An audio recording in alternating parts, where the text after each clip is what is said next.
Hello and welcome to the Hawks Nest live stream show coming at you from where? The great Pacific Northwest. I am coming to you from a hotel room today.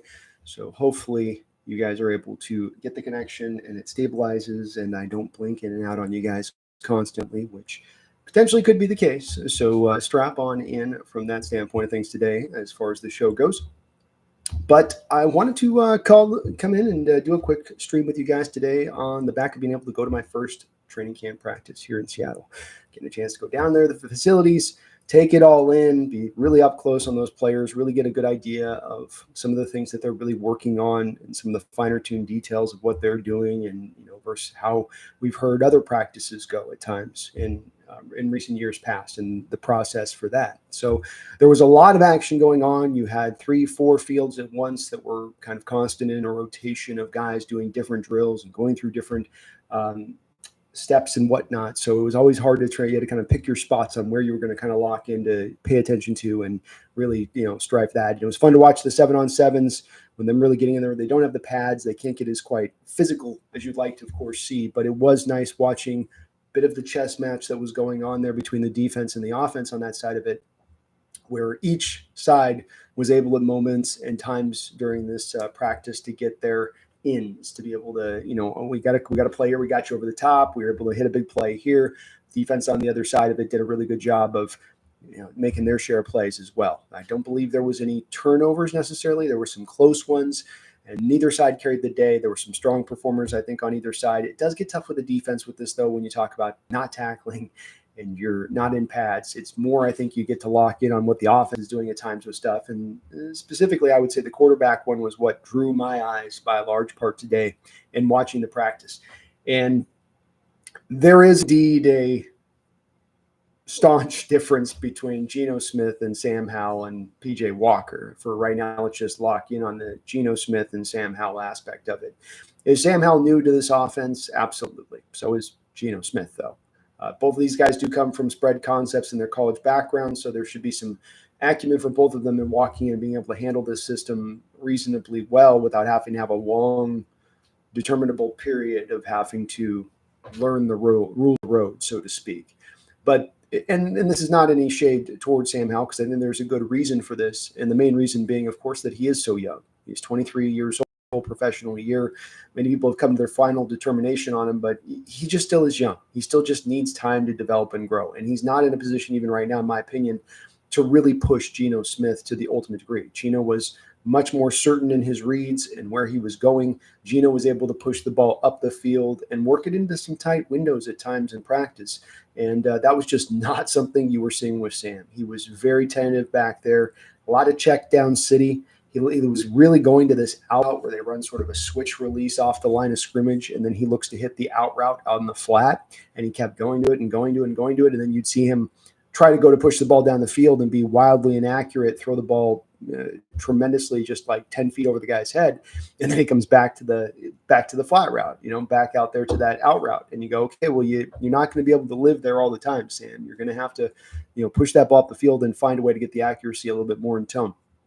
Sam stayed after practice, worked hard, went through some more stuff there, it looks like, with his positional coach at that time, understanding it was kind of maybe a bit of a rough day on some of the throws and some of the reads and what he was, trying to do out there. So Sam's got a long way to go to Geno, but on the good side of this, Geno's playing really well. Geno looked really good and comfortable in the system. There are times where these quarterbacks in training camp, I guess, and this is maybe just something that is always the way it is, but because you can't touch the quarterback, because there's no pads, because nobody's getting tackled, the quarterback will sometimes take a little bit of an extra beat in time that they would not normally get in the game to make those kind of completions work. And most of the time, though, it was on time, on script.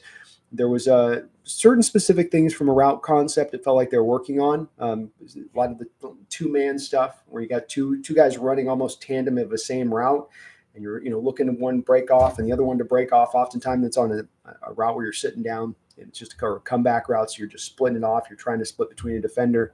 And you saw them working some of that two-man action at times, especially on the short stuff.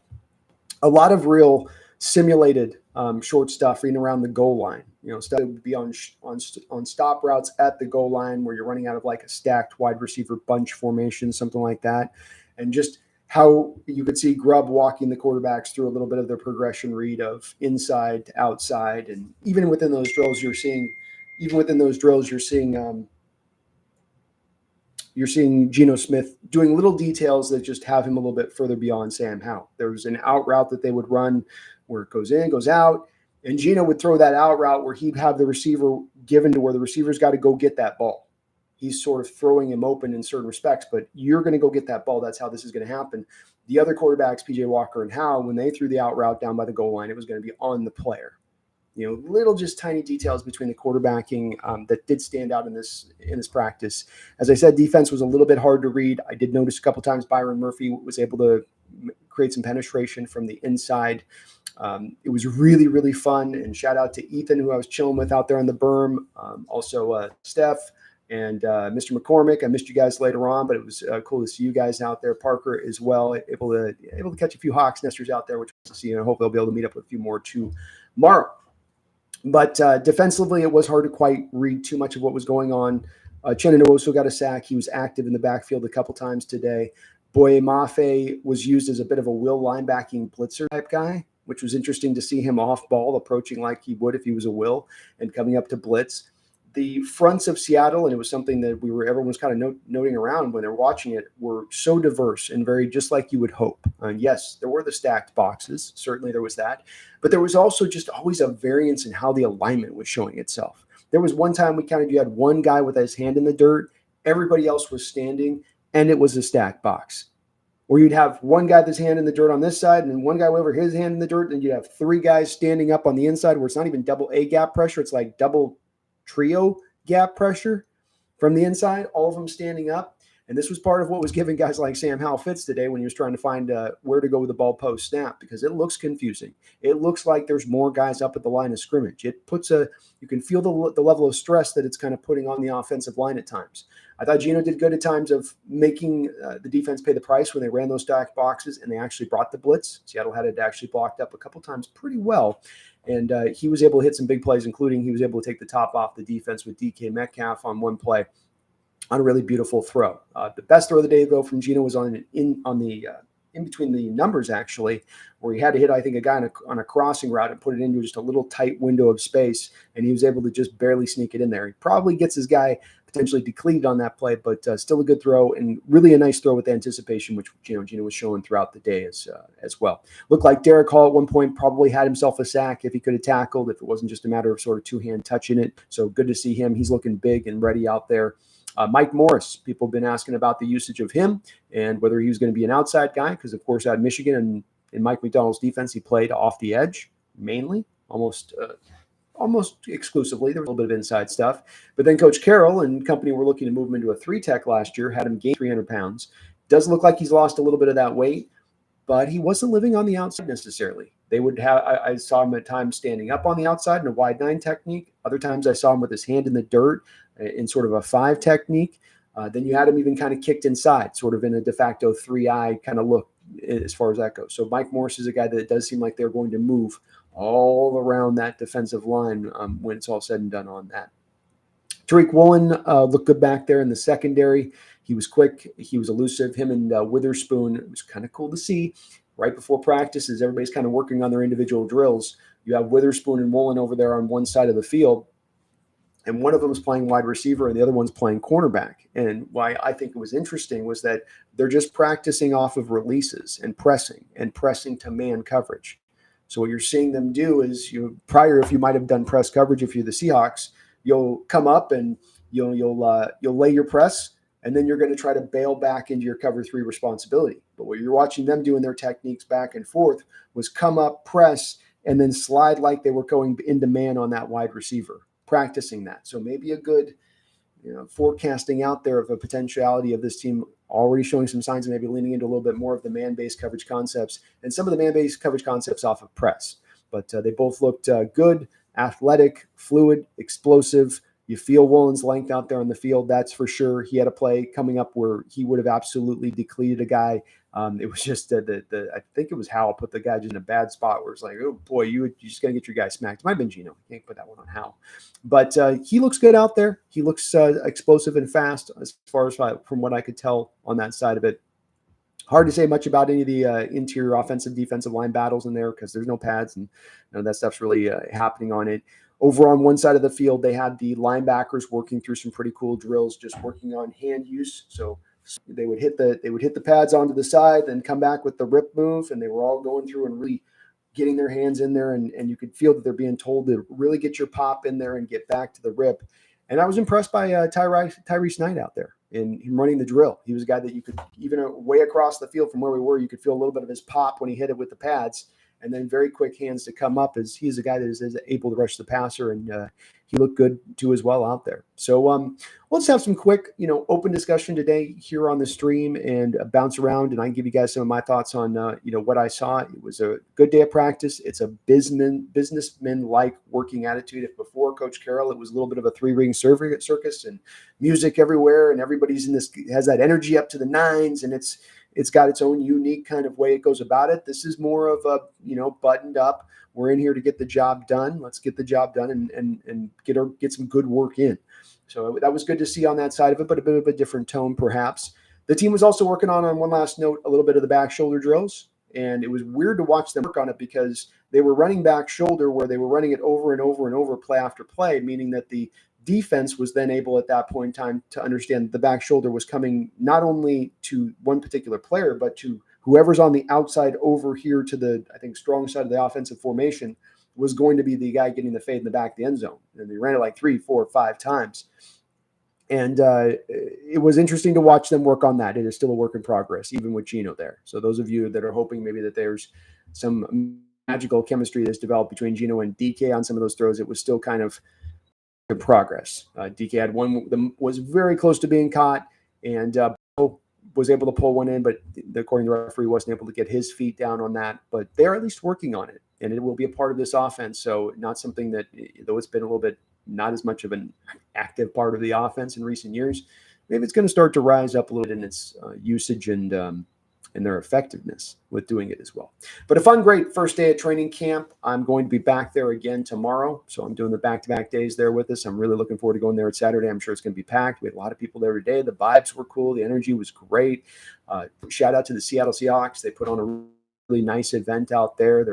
They're firing Bavarian hot dogs to the people in the stands, and they're coming around with popsicles when everybody's just melting out there over there on the berm. So it was good. It was nice production value out there, a little bit of music beforehand, which was okay.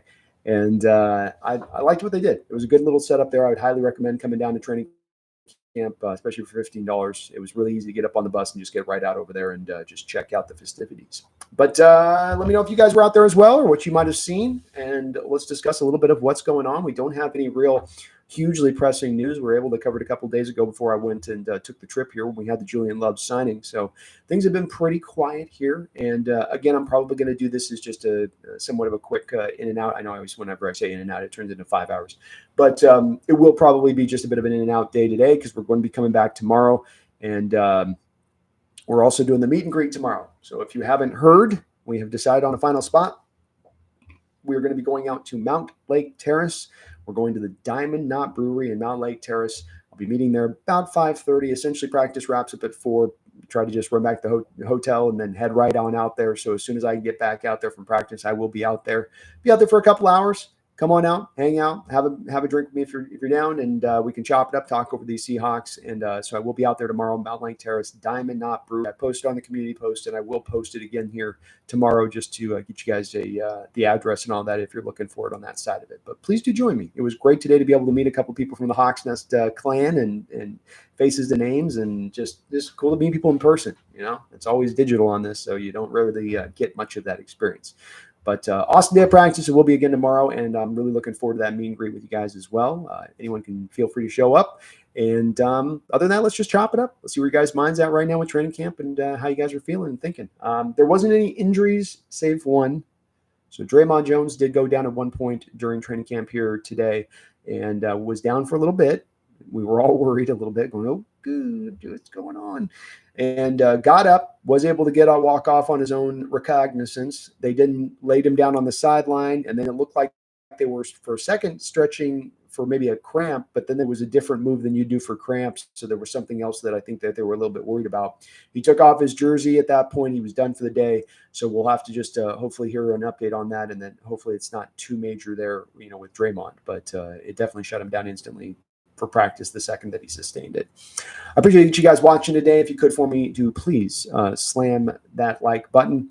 I do apologize in advance if there's any weirdness with the internet on this. I'm on Wi-Fi on the hotel, which is always a Russian kind of system if you want to try to do this. It's hard enough at home to pull it off with home internet. So hopefully this works good today and it's not too janky for you guys, especially with the old mic I got rocking today, because I got the old school mic going today too as well. But appreciate you guys watching. Please hit that like button and let's see where you guys are at. See where everyone's at. Debo Martzell, how you doing, Jo? What's going on, man? Nitro says, what's up? Would be great to be down there. Hope it's been fun. It was a great experience. I was just laying back, smiling ear to ear today, watching going between different practice points, just, BSing with the guys around me, just like, oh, well, you see that there? Out before, and they're doing punt returns, and you're kind of seeing a little bit of the notable differences between the different punt returners and how their technique works with how smooth they are with it. Little things you just wouldn't be able to pick up in other ways, and just watching TV and whatnot. So it was a really cool experience. It's so beautiful out there. You've got eagles flying, multiple eagles flying out there, the lake in the background. It's really ridiculous. It's like an AI has created a football field on a lake is sort of how you feel when you're out there in it. But it was a lot of fun. Robbie Red, how was Sam Howell ripping it today?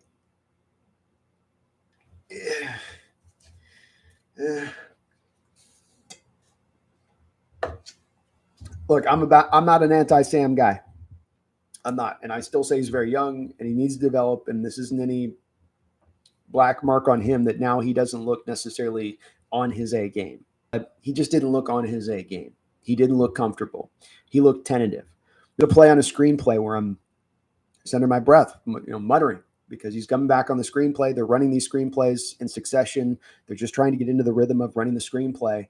And he comes back and you have your, one Mississippi, let the defensive lineman come. Now you throw the ball to the receiver, to your running back who's going out an outlet, right? And the running back's out there. He's open. Throw the ball. And for some reason, Sam kind of double clutches it there in that moment. You go, get it out, Sam. Get it in the hand. So you just get a little frustrated on some of just the little bit of the timing stuff that's going on there with that, just a tiny bit with him. Kelly, your message got deployed there. I don't know what happened there, Kelly. But just a little tentative accuracy, pushing the ball down the field just wasn't there. He's got arm strength. The delivery is fairly compact overall. It's not the most compact, but it's good enough on that side of it. He does look a little bit shorter than his listed height, I'll say as well. Looks a little more closer to 5'10" than he looks 6'1" on the field. When you look, Geno Smith standing next to him, Geno's like a full head length over the top of him. It's pretty substantial. But kid's young, but it just wasn't quite there today in what I was seeing. DVD says, enjoy being back in Washington. I really am, man. Yeah, I had a great time getting in the other night last night. Got in with enough time to kind of get things prepped and went down to Dino's bar down here in Renton. And just went down there, had a little drink, just hung out, just kind of to relax, I'm at home. I'm always pressing for editing on some video or trying to put something together. So I'm away from my computer. I can't do any real editing. So I got to just got to kind of sit and decompress a little bit. Beautiful here. The weather is awesome. The traffic is crazy as ever. I'm going to show you guys a screenshot I took of I had a 3-mile drive, and tell me you guys can't relate to this in Washington. Let me find the picture here. There we go. Is it? No, I can't show it to you because my phone's stupid. All right. I took the picture, but I didn't do it. But it was a 3-mile drive that was going to be 43 minutes. I went, welcome back to Washington. We have returned home. We are home. Ah, yes. Yes. But the weather is beautiful and that out there taking practice in. They could not have picked a more cherry place to put those facilities. Spud says, did you get to see Haynes or any of the other rookies' offensive line? I didn't, Spud. I got to be honest with you. Because there's such a scramble to try to catch as much of the action as you can, it got hard at times to get as much on the interior of the line. And when you would watch the battles, I just kept walking away when I watched the interior battles thinking, The lineman can't quite go as hard as he'd want to go with his moves. There's not enough real violence here in this between the two of them to be a true representation of what it would normally be like. And so then it ways if you see that, and then you sort of go, okay, well, I'm going to draw my eyes to other places on the field. It'll be more representatory of a guy being able to replicate that down the line and do that again. And so I'll try tomorrow if I can to look a little bit more in on Haynes and the interior of the line tomorrow and see what they do. They won't be in pads still yet, but I will try to concentrate on that a little bit. Nick says, "What are your thoughts on bringing in Marquise Blair back?" I like it. I was a big Marquise Blair guy before he left. I thought it was a surprise cut in training camp when they let him go, and it didn't make a lot of sense to me. Marquise does seem to be a bit of a player that we wondered for a long period of time, if not, he was in a bit of a doghouse with Coach Carroll, and that he couldn't really get on the field. And then the release happened at kind of an odd time when you would have thought maybe he was going to be due to assume a starting role or be due to be a guy that could be that strong backup for Jamal, as you need Jamal to kind of work his way through on it. But it just didn't get to that spot of things. And a big part of course, is the torn ACL that he suffered when KJ Wright kind of came rolling in and rolled up on his knees on a play after the play was long over with. And Marquise just, you wonder if he was able to ever really fully come back from that injury. These ACLs. It's Michael Gallup just retired with the Cowboys, and we think about them allowing these players to come back to full steam, but I think there were a lot of cases where these guys are back but diminished. Now, Marquise Blair, as far as a player goes, was really more of your slender box safety coming out of Utah, more than I would say he's a split safety type back there. But when you do look at the safety position, and you have Kayvon Wallace and Kobe Bryant and Jarek Reed coming back from a torn ACL himself, there's not a lot of certainty there as far as the depth goes. And so going and getting a guy that's a former second-round pick that you're very familiar with, and who is, I think, if he is able to get back to where he once was, a very talented player, makes a lot of sense to bring him in here. And you're always competing. You're always trying to improve the roster. And if he does that, then you certainly jump on that. So I like Marquise Blair. Fun player. And, boy, if he hadn't had that torn ACL with KJ Wright, he might have been able to have really claimed a role as that starting safety at that point. And he's got a hammer. He has a hammer in his back pocket. Joe Z in the house. What's up, Joe? Says, hey, B, did you see Pete? He was there today. Oh, was he really? I did not see him. It was hard enough just to kind of find Mike McDonald out there and pick him out of it. But that's cool that Pete was out there. I did not know that. I mean, that's awesome that he came out and checked out practice. I do like to hear that from Pete, that there's not, because you always worry a little bit about maybe there being some bitterness there, and that I know as much as we talked about that consulting job being just kind of an empty thing that's not a true position, or that he's not really going to do any consulting. Nonetheless, you are better for it if you have a man like Coach Carroll to help you in your process, especially as a young coach like Mike McDonald, to be able to lean back on a guy like that if Coach Carroll was willing to allow it. And that's just, it's cool to hear. Thomas says, what was your opinion of Grubb offense and Mike McDonald's defense after 2 days? Well, I still have one more day, Thomas. So this is just my one day I've gone to today. So it's the first day.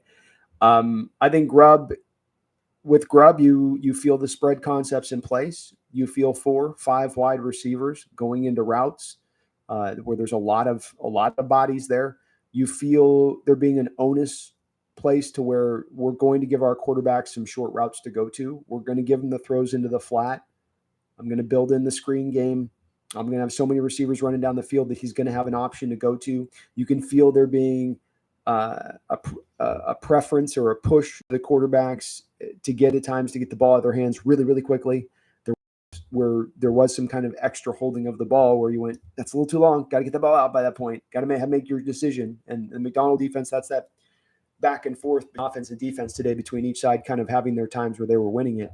And so you do feel those. You even just watching the real, you watch a drill like at the start of practice where Hal and Walker and Geno are going down there at about the 4-yard line.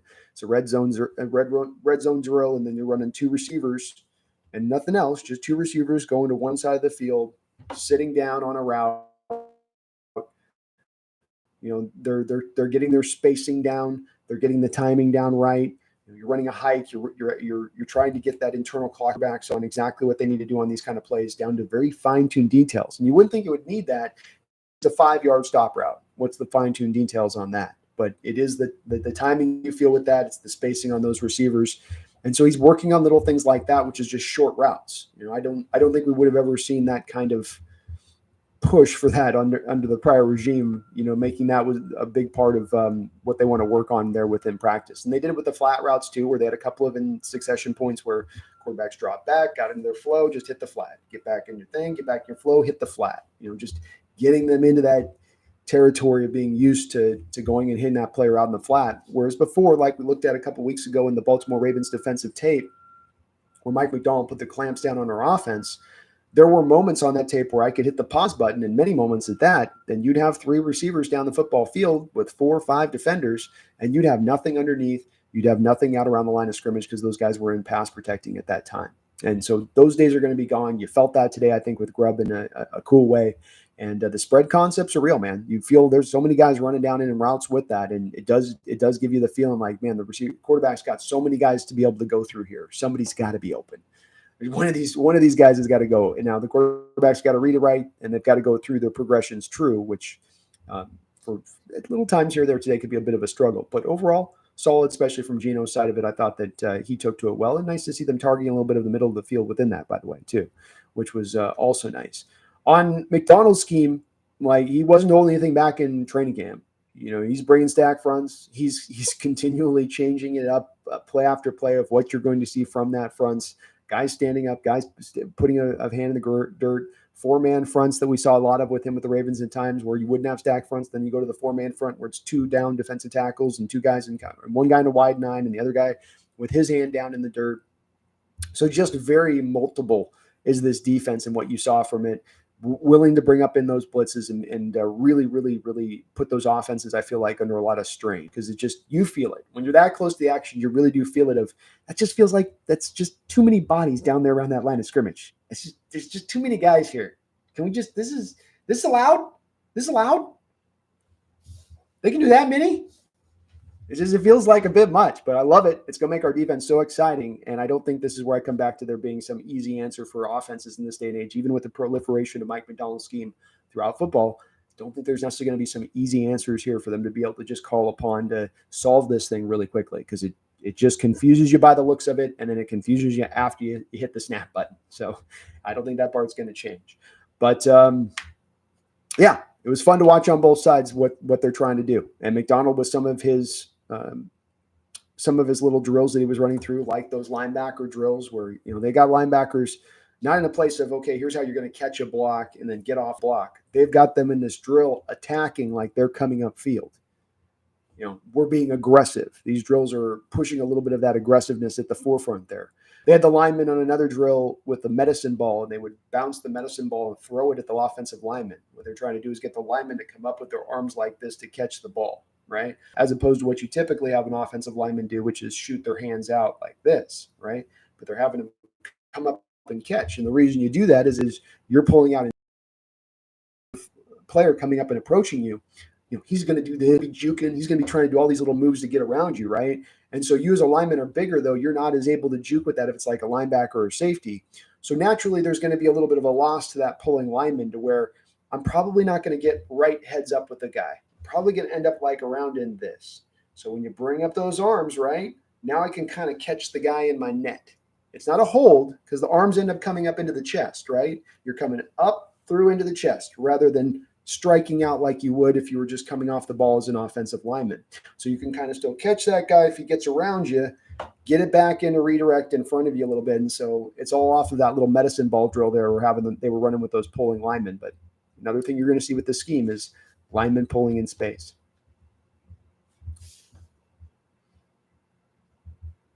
Seahawks field agent. That's right, Erickson. Let's go.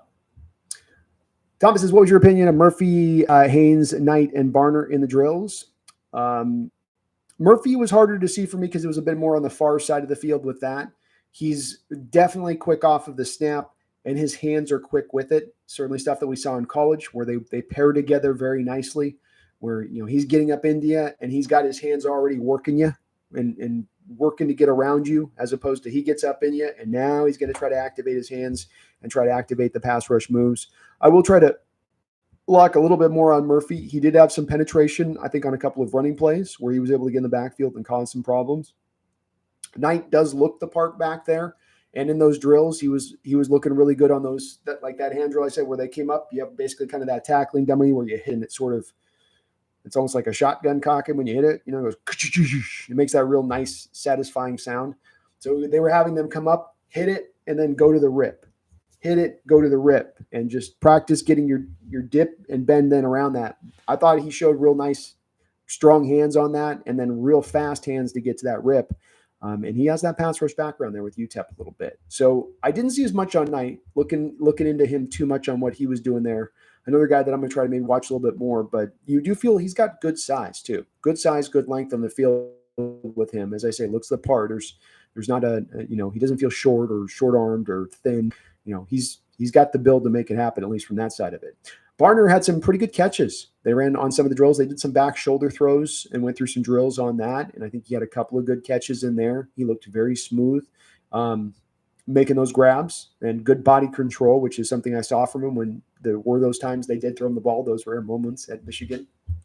But another guy didn't lock a ton necessarily on, but for what I saw from him, he was solid out there. He looked smooth as a catcher. He didn't look clunky as a pass catcher. Farrell Brown, God bless him, and he looks pretty good, but he's not the most smoothest of athletes or pass catchers out there. Dwayne Eskridge still needs to work on the hands. Had a drop today as well, which made me roll my eyes. Come on, Dwayne. You look good on the punt returns. Back there, punt returning, they had the fourth running back that we're looking at back there. And then they also had JSN was back there working on the punt returns. I know that'll scare the hell out of some of you, but that was out there. Greg Kemp, how you doing, man? It's good to see you. Redo says, how is Sa'atoa Lumea look at left guard? Is he with second or third string offensive line? I didn't get a chance to check out on that necessarily and lock in on him too much. I will try to look a little more offense, defensive line tomorrow and get you guys a report back for that on Sunday on maybe a little bit more what those guys look like. And again, it was a little bit before Brando just because they're not in pads and they can't there's a lack of ferocity in how they can really strike each other, both the offensive line and defensive line. So it is a little more patty cake. It's a little more of a dance than it is really a sumo wrestling match, so to speak.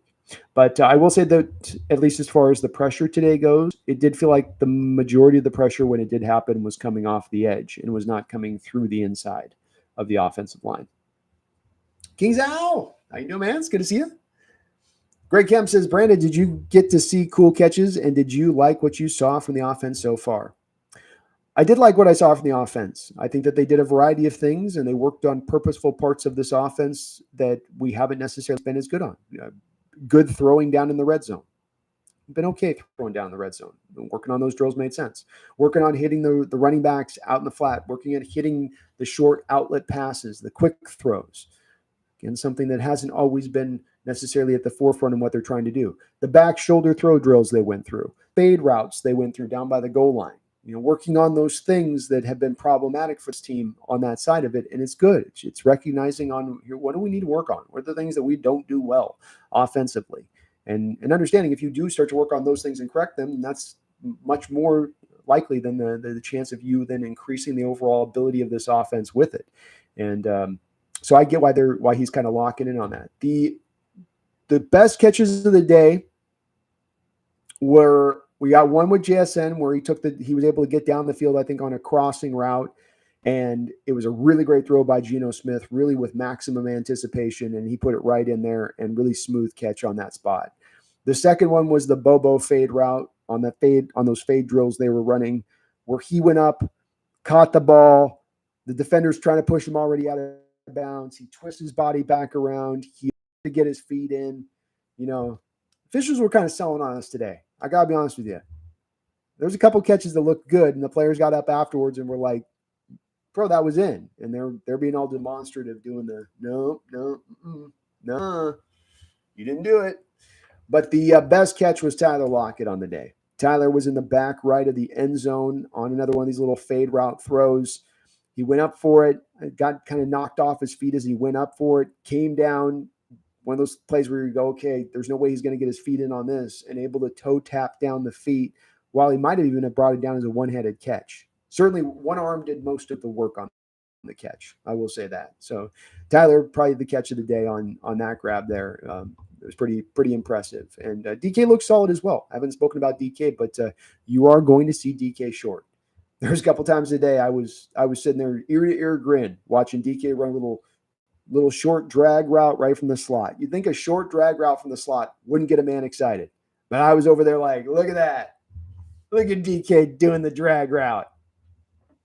Look at that little 3-yard drag route. And it was great because they came back to it later. They threw it to him, and then boom, you feel the speed right up to gear, ran it for a 15-yard gain. And not by him juking people out. He was running the drag, grabs it, accelerate. Catch, accelerate, 15 yards before he even got a guy with a hand on him. So DK running out of the slot, DK running from inside, DK running some of the shorter routes that we've not seen him here running at all, but barely, hardly, and using him effectively in that process. He had a couple catches today. Definitely Geno trying to work him in, but he was impressive as well. DK looking ready to go. Randall McDaniel, thank you for the $2 donation. I appreciate you for that, Randall. He says, did you see any skirmishes today? No, we got no. I was on the lookout for some feistiness potentially here in camp, and maybe it's just too early, Randall. You know, they're not to that place yet where they hate each other, right? They've been beating on each other for 2 weeks, and they get to that spot where it's just they're ready to rumble. Didn't see didn't get any of that kind of feeling necessarily out there from anybody, and they did a good job of keeping each other clean. There weren't any spots. I mean, I don't know if you've seen it, Randall, but if you go watch that Texans cut up of their camp, it's like they're either prepping themselves to be Super Bowl champions or they're going to beat the hell out of each other before they even get to the season. When you watch some of the Texans practices right now, but it wasn't that it wasn't intense or that it wasn't guys going full steam, but that's that business like approach that you sort of feel now in the facilities, and you as I've been covering the team, and then you feel it now as you're just there at practice that it's a little more buttoned down. But it's very much we're going to get our work done and we're going to get it done right. And so within that, not as much maybe feistiness and wildness within there, Randall. Maybe tomorrow, though, man. I certainly think once the pads come on, yeah, you'll start to see some of the fights come up. Misfit, what's up, man? How you doing? It's good to see you in the house. And thank you, Randall, for the donation. I appreciate you on that. Ant23 says Derek Hall is going to break out. Well, another guy that you talk about looking the part. Looking like he's worked on himself through the offseason. We've mentioned JSN and how he's looked like he's probably added 10, 15 pounds of good weight this offseason. You could maybe say the same thing with Derek Hall, that he's added at least 5 to 10 of really good weight and gotten even solider built. And he did come back on the one sack. He was able to get to Garrett Greenfield, I believe, and got a hand there in on the quarterback. He looked good coming off the edge, quick. You feel his power for sure on that side of it, which is good. And I'm especially hoping he shows up in the run defense game because that's a place that he should be automatically better here because he's just naturally built to do the run well, to be good against the run. We didn't get to see it as much last year, so hope that part does come out into play. But he looks solid. He looks solid. Kelly, hey, B, did you get any autographs? So fun, right? So happy about Marquise Blair. He is a hitter. Definitely has one of the all-time biggest hits in the Seahawks history when he just about took a man's life on the football field against the Denver Broncos in the preseason contest. But I didn't do any autographs. I'm not a big autograph guy myself, Kelly, on that. You know, I was almost thinking about getting down to Mike McDonald, be like, hey, you come on the nest? Come on the nest? I didn't want to be, that guy. I didn't want to be that dude. But, yeah, I don't know. I just never know what to do with autographs. You get them and you're like, okay, I've got it now, and then you sort of put it in the shelf and it just kind of becomes another thing you have to sort of carry along, in life with it. But it was cool to see the players come over and autograph it up. Mike Nell spent a long time, all of them did. And the kids were obviously loving it. And they were throwing footballs to the kids too. And it was sweet.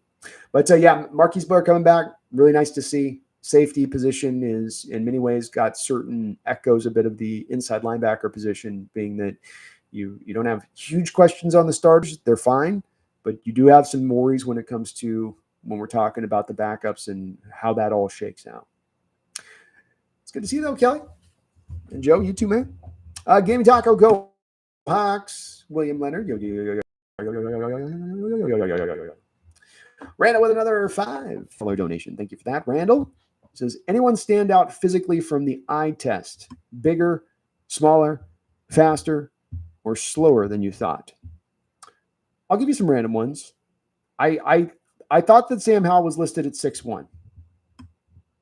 I don't know if he was measured at the combine in stilts, but I don't think that he is 6'1". Leonard Williams, calling him the big cat, fits. The man big and very mobile, but you feel how much he is a bit of a different kind of size with the length and all of that in there. You just kind of feel that on the inside with him. Tyrese Knight impressed me with a little bit of his build and size, and he's got good, solid muscle mass, and he's just looks a very explosive athlete. Like you say from the eye test, stand of it. JSN, of course, has gained that weight. He looks, much thicker than he did last year.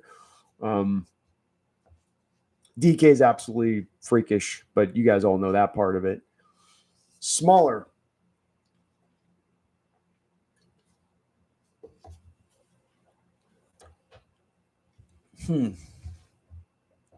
Not as much. Not as much guys that stood out on the tiny aspect of it.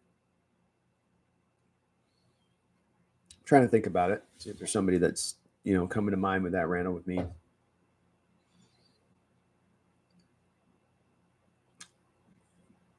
No, I think everybody was in about the proportion I would have thought, and there wasn't necessarily a huge monster out there. I'll try to think about that if there's something that jumps out with that on it, but no, there wasn't anybody that was like super tiny other than Sam for me on that one, where I was like, Jesus, Sam, are you able to see over the line, man? Are you sure you can see? On the faster or slower side of things,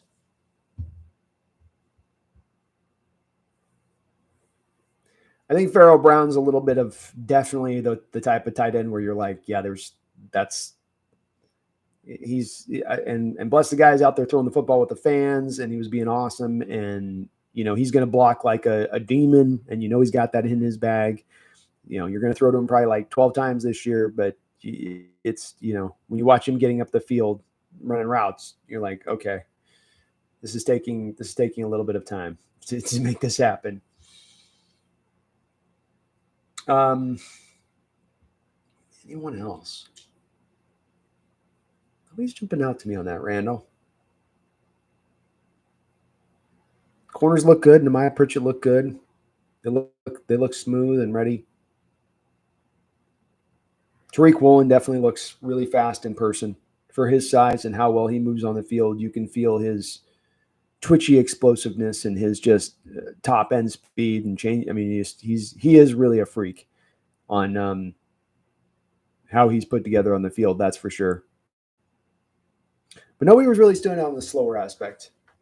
Everything was pretty good on that side of it. Nobody, Bobo's definitely not a guy that's going to work on speed, but he was able to make a couple catches out there today, almost brought in that fade in the backside, and he is big. You feel him as far as he is.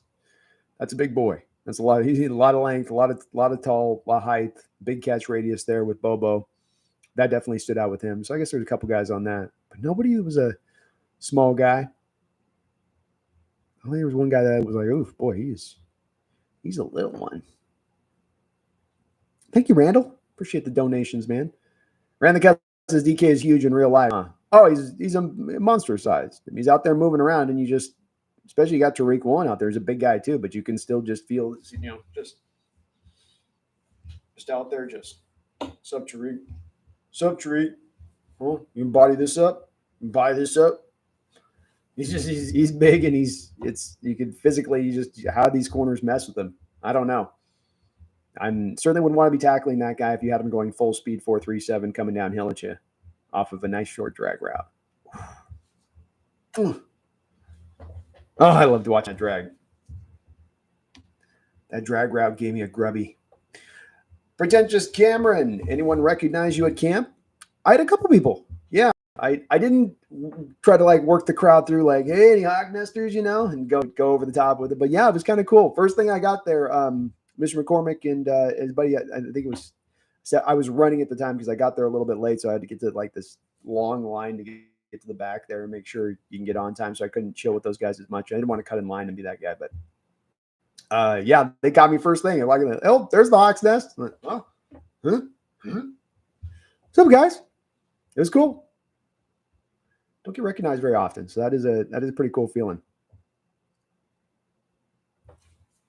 Addicted Brandon, the term rush hour in Seattle seems to be an oxymoron. It should be called stop, go hour. Hope you don't struggle getting up to Mountain Lake Terrace tomorrow afternoon. Oh, it's going to be a grind getting out to Mountain Lake Terrace. Practice is going to wrap up at 4, luckily, and I'll probably just Uber out to the where they're going to get the buses going, and then just Uber it down to Mountain Lake from there. So, that'll be at 4:00. That'll give me a good hour to get down to Mountain Lake Terrace. Probably still ends up taking me longer than that. That's why we're doing 5:32. So even if it's an hour and a half, I'll get there eventually. But I was laughing my ass off. I hit the GPS and it was like 3.3 miles, 46 minutes.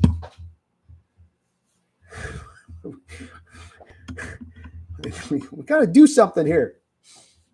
It's brutal for you guys that have that daily commute. I did the Redmond to Mukilteo for years, and I think that a part of my soul is still lost on that drive at some point.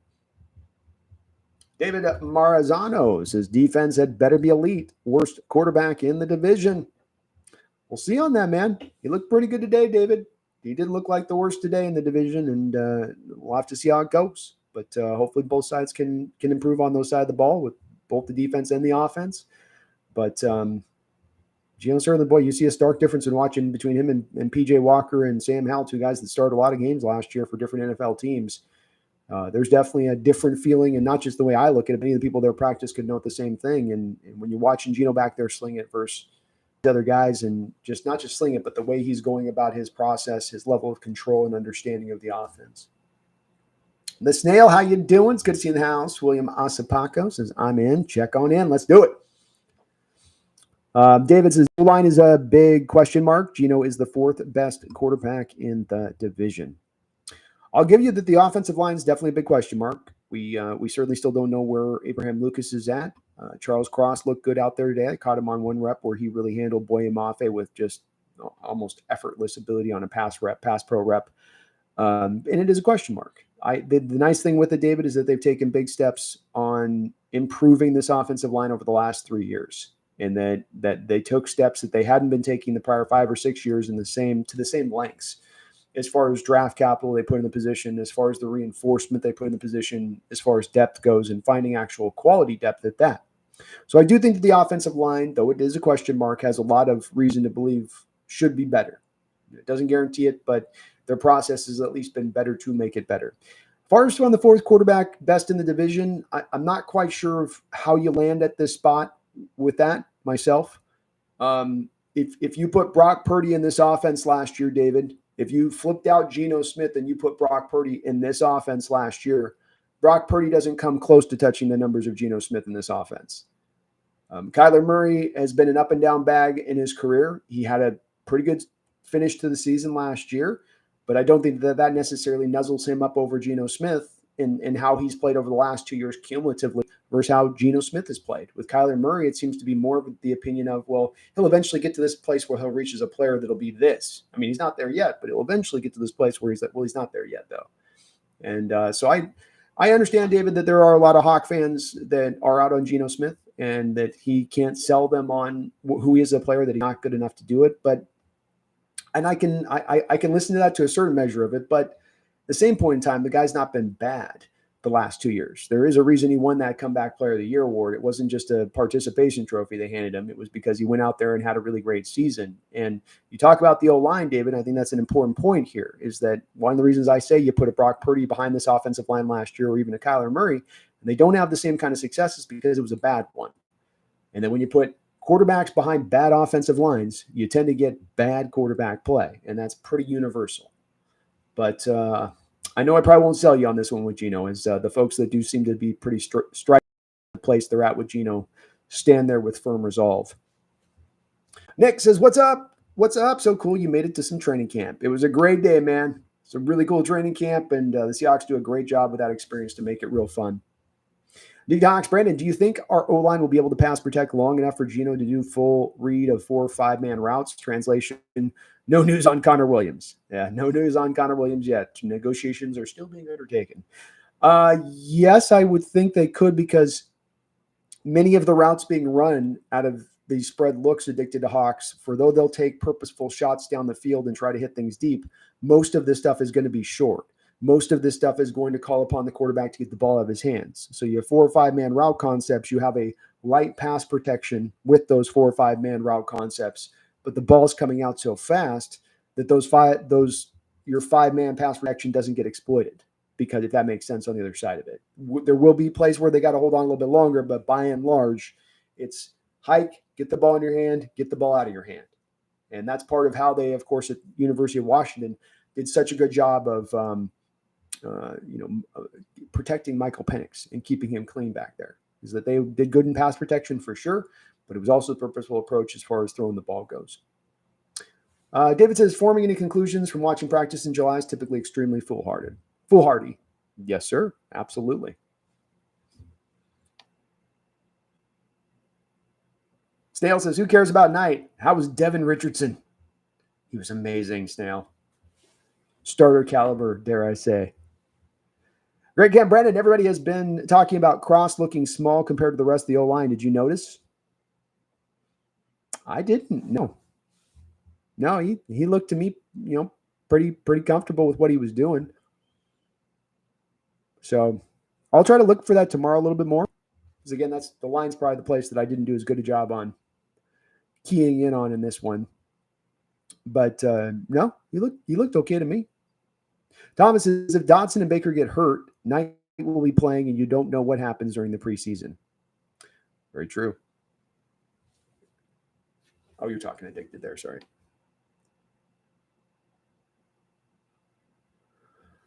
David says, boy, David bringing the positivity today, huh, David? He says, middle of the pack roster with an uninspiring quarterback and a rookie head coach. Yeah, I'm not sure I agree with you on the middle of the pack roster stuff. You've been rebuilding the past 2 years, David. That's the whole point of the Russell Wilson trade, was you turn this thing over and you loaded up on picks and you flipped out the roster and you moved on from old guys. And when you do that, you're turning things over. Now, does that mean you got a young roster that's trying to ascend and get better and reach the state of their prime that they're going to be the best players they can be? Yeah, and that takes time. But part of the nice part of making this process begin to be undertaken 2 years ago is that we start to get the fruits of that now here into year 3. And so you're not in a pure rebuild state with things.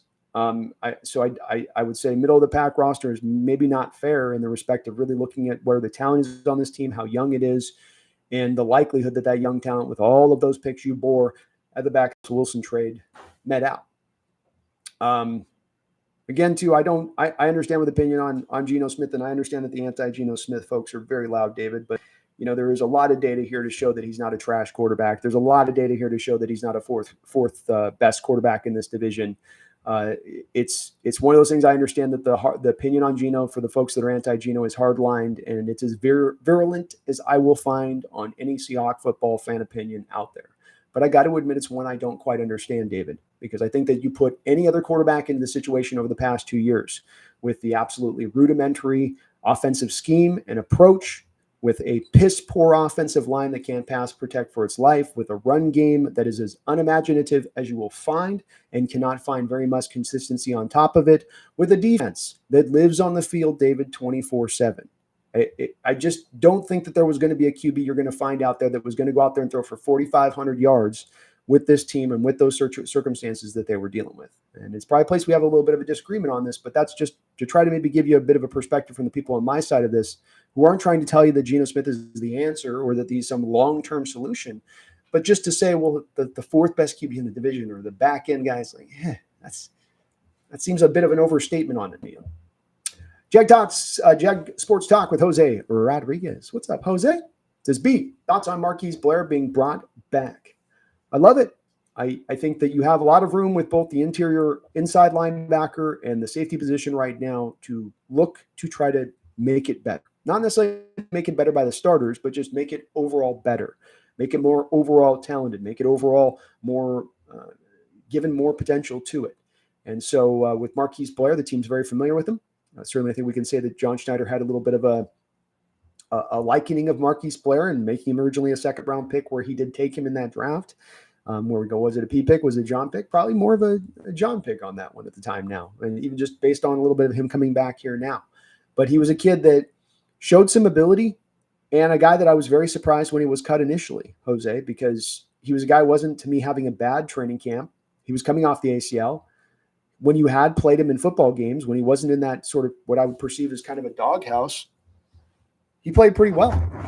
If you go back and you look at the PFF scores, for instance, in the Baltimore Raven game, where we played the Ravens at home in the rain and the Ravens gave it to us that day, Jose, Marquise Blair was your top-rated defender on the field that day. And then he quickly went to the bench and didn't play him very much the rest of that year. So there seemed to be some potential there in the kid. And they never just were willing to put him out. Now, he hasn't found much of a home since. Maybe that ACL never got back to fully 100%, Jose. These things could be possibilities here, and we'll learn about that now as we go forward. But it's a low cost, no risk move with nothing but upside. And I'll always kind of applaud those moves. Thomas is true, but I feel this would be like UW's first season with Grubb. Grubb is good enough to get Geno or Hal killed. It's possible, man. It is possible. You're going to be throwing the ball a lot. And the more you throw it just on that onus alone is the more you're putting those quarterbacks back in peril. Kevin O'Connell, home, brother, man. Thank you, Kevin. It's good to be home. You can always come home, they say. Everyone liked the video. Thank you for reminding me that. Please do hit that like button if you could for me. Appreciate you, Kevin.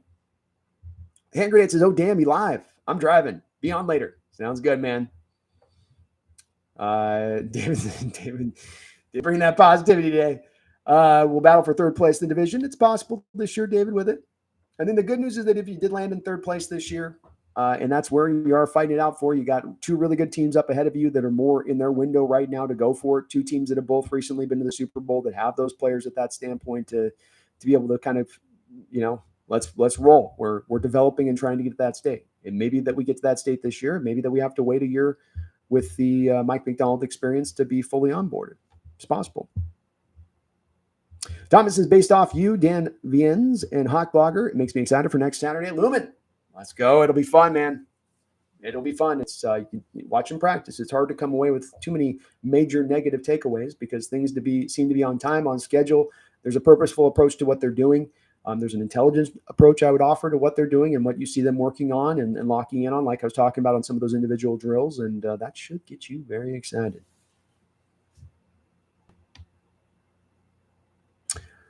We got Cheese Taco and celebrating 21. That's 21 months as a Hawks Nest Ring of Honor member. Cheese Taco, thank you for that long time dedication here to the channel. I appreciate you for that. It says, hey, brethren, hope everything is all well and you're having a great summer. Almost time to do other things besides chores on Sunday. Be well, my friend. Hey, you be well as well, Cheese Taco. And that is indeed no more chores, no more cleaning the floors, no more attic cleaned out, no more going to the garage and getting it straightened up. No. You need to get on that couch. And from 10 a.m. to 7 at night, your wife is just going to have to wait. Thomas, I says, I think if the offense is as good as people think, Seattle will battle the Rams and Niners for at least second place. But ceiling would be division title if Geno plays at his level 2 years ago. I would see it the same way. I think as David does say above, there is a spot here to me where this team is into third place. I don't quite get really this.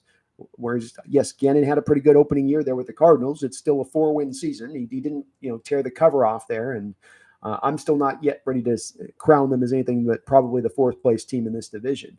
But yeah, I think that's that variance I often talk about, Thomas, where this team could be down around 7 wins. This team could be up around 12 wins. And I agree with you. A division title is probably that ceiling. 12 wins is probably that ceiling. But that ceiling exists. It's true.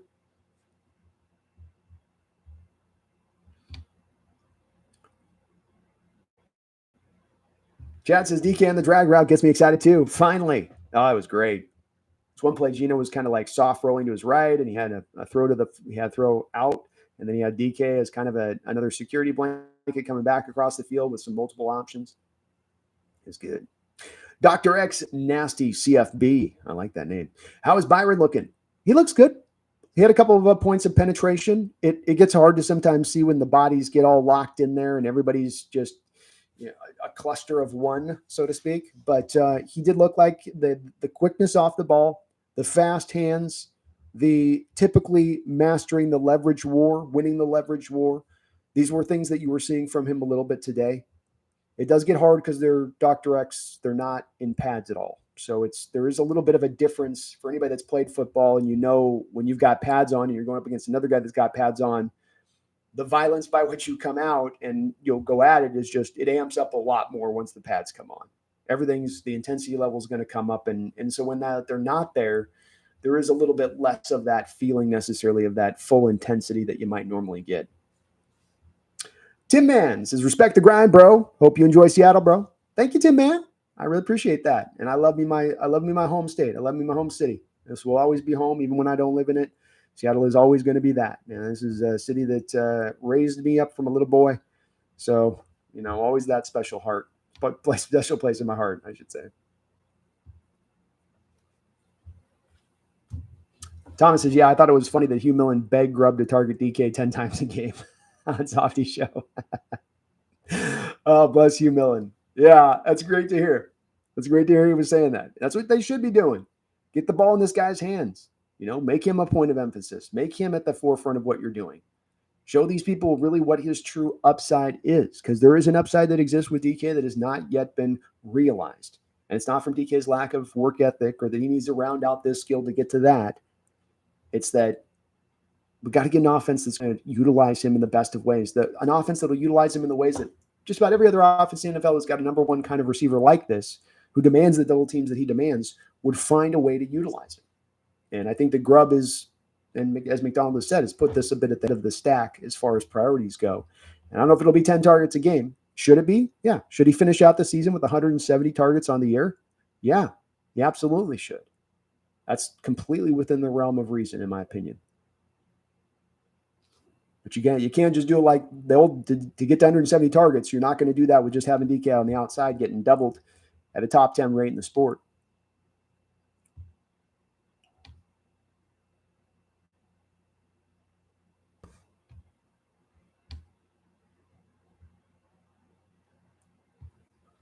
Thomas says, well, while I love DK as a Seahawks fan, I think JSN could have an elite year. I even took DK, JSN, K9 high on my fantasy team. JSN looked, I think JSN absolutely could have an elite year, Thomas. I mean, he looked very good back there today. Had a few catches down the field, by the way. Not JSN catching bubble screens. I don't think I saw one bubble screen all day, to be honest with you. But catching the ball actually down the football field. And so JSN could definitely be that guy to reach into becoming that player too there, Thomas. It wouldn't shock me.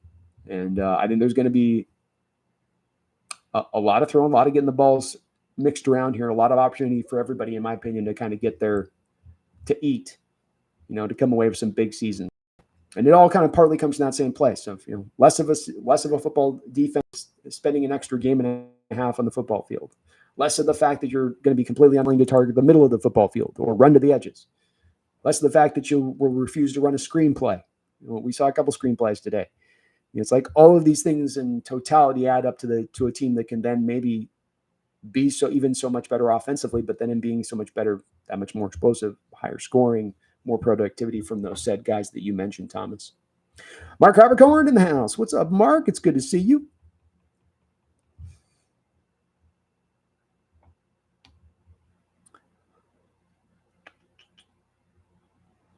All right, Dave. So let's go, David Marzano. Let's go with the positive comment, my man. I've heard the neg. I've heard negative. You've reinforced those. Let's be a little positive. It's starting training camp. Everybody's in a good mood. Let's not be trying to bring people down. It doesn't have to be a hype show here, but it does seem that every one of the comments mentioned from me seem to come from one particular direction. Monica's Mike Morris. Mike Morris looked good today. Moved him, Monica, all over that defensive line. Hand in the dirt as a 3-tech, hand in the dirt as a 5-tech, standing up as a wide 9. They used him all over the place there, and this isn't just one practice alone. So is it going to be inside? Is it going to be outside? Yes. Moto Seahawk in the house. What's up, Moto Seahawk? Thank you for the $5 donation. I appreciate you for that. Some players and others calling Eskridge a sleeper. What have you seen of him and Chenault? Big Chenault fan. Not sure about D one way or the other. D looked good at the start of practice on the punt return stuff. He looks like he's worked on punt returning. He looked fluid in his catching. He was quickly transitioning from making the catch to being a runner. There was another guy out there receiving punts today, and he would receive the punt, and then he'd have to kind of take a second to gather himself, and then he'd get upfield. And you'd see a bit of a difference between Eskridge and him when that would go down like that. Eskridge didn't seem like he got a lot of run out there today. There was a lot of the ones out there offensively when they're running the 7-on-7s. It wasn't being necessarily targeted a lot when he was out there either. There was where they were running those, basically these sort of fade balls down the sideline to the receivers, and it was a pretty simple throw that was being thrown to these guys. You know, it was kind of like a combine throw that you throw to the receivers, and he dropped it. And with Eskridge, the two things I've always come back to that have been bothersome for me with Eskridge going back to him in college, on top of the injury problem, is the lack of route running and lack of hands, which are two kind of key ingredients if you want to be a good wide receiver. And so seeing that drop today, I definitely had the cringe kick up on me where I went, D, come on. You know, that's not a ball being lasered into you that you got to get down to a knee to make a catch or fall out of bounds to grab. It's a softly thrown ball that's being layered into you. Make the catch. And he dropped it. Shenault wasn't out there a lot today. But then the one moment I did get a chance to see him out there, you can feel how he moves differently with the ball in his hands. That there's a level of change of direction and then straightforward explosiveness with the change of direction, where you understand why he's a little bit of a dynamic runner with the ball in his hands in that way. He moves and looks a little different when he's running around with the ball in his hand. And that went back to him with Colorado. Much like I would say with Eskridge, one of the big things you went back to in Colorado is you just said, he's not going to run routes and the hands aren't going to be the greatest. I have to manufacture everything with Shenault really to make it go, which isn't a problem with him because you knew that's what you were getting with him and what he had to be coming out with. With Eskridge, it was more of kind of, I think, a shock to the system from what they thought he was going to be able to be coming in. But he looks in great shape. He looks explosive. He was out there running around. If he can lock down that punt returning duties and be really good in that role alone, that might be enough to get him away to make the roster. Saying nothing of the fact that you need the two kick returners this year, not just Shenault back there doing it, but you would need an Eskridge theoretically as well. You're going to need them both. So there is a pathway here maybe for him to make this team. But I still do remain at that spot with D a little bit in my look of it, where I think there's some real worries here with him from the injuries, the route running, the catching. He can do some things with the ball in his hands. He's very inventive and he can break some tackles in open space, and he's got that explosive factor that at one point had people trying to compare him to Tyreek Hill. But that stuff's got to come along this preseason. Something I'll be watching for in Eskridge in preseason mode of Seahawks is how does he do in catching the ball? How is he running his routes? Are they able to feature him that way in preseason? Because I would expect that if they're really on the fence of whether to keep this guy or not, there's going to be more of featuring that within him than in this offense to see that he has it. But of course, with Shenault, he's making the team. He's got a guaranteed contract. There's no doubt that he's going to make the squad at the very least as your kick returner one. And probably his kick returner one with some gadgety stuff built in around him too.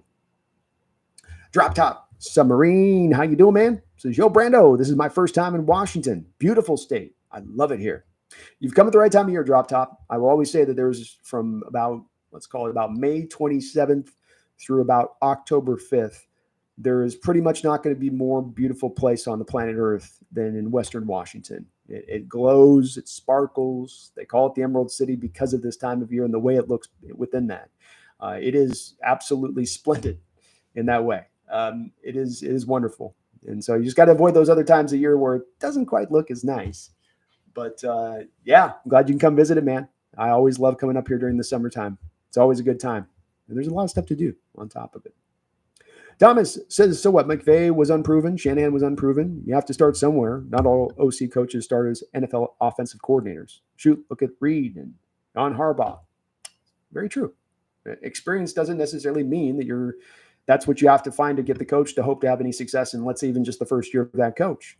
From some of those guys you mentioned who were able to start like a bat out of hell right from the jump. Were able to be great coaches right from the jump. And so it just to be unproven doesn't necessarily mean bad. It just means we just don't know, is what that means.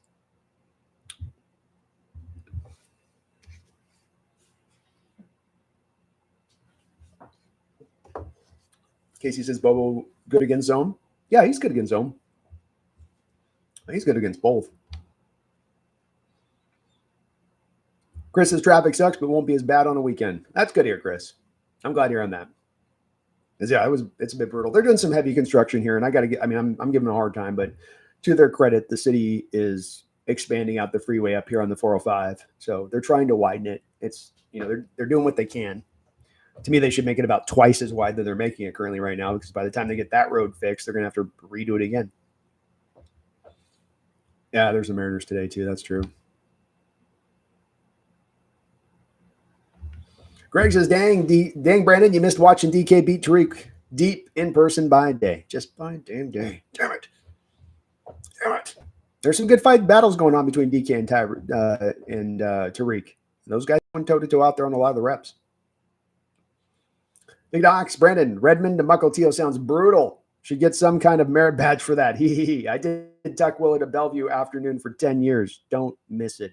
It was soul-sucking. It was so brutal, and it's just, you have those days you can't even get out of Redmond. You're just trying to get out that Redmond, what was it, 85 or whatever? You're just trying to get up out of there just to get the 405, to get slammed into traffic, to just then get down to the Linwood, Mukilteo area. Yeah, that was one of those things where it's like I'm losing my life on this road. I can literally feel myself getting older after this drive.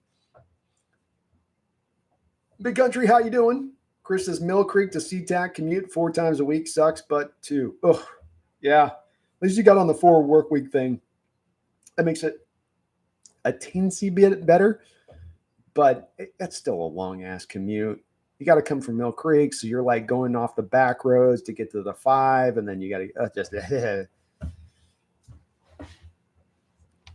those commutes where you got like 3 different sections of it that make it the worst. Is when they just got the freeway. Just give me through the freeway and I'll be fine. But it's when you're like, okay, I got to get through this road to the backside road, and there'll be a backup there, and they got construction there. They do. And then we got to go over here. And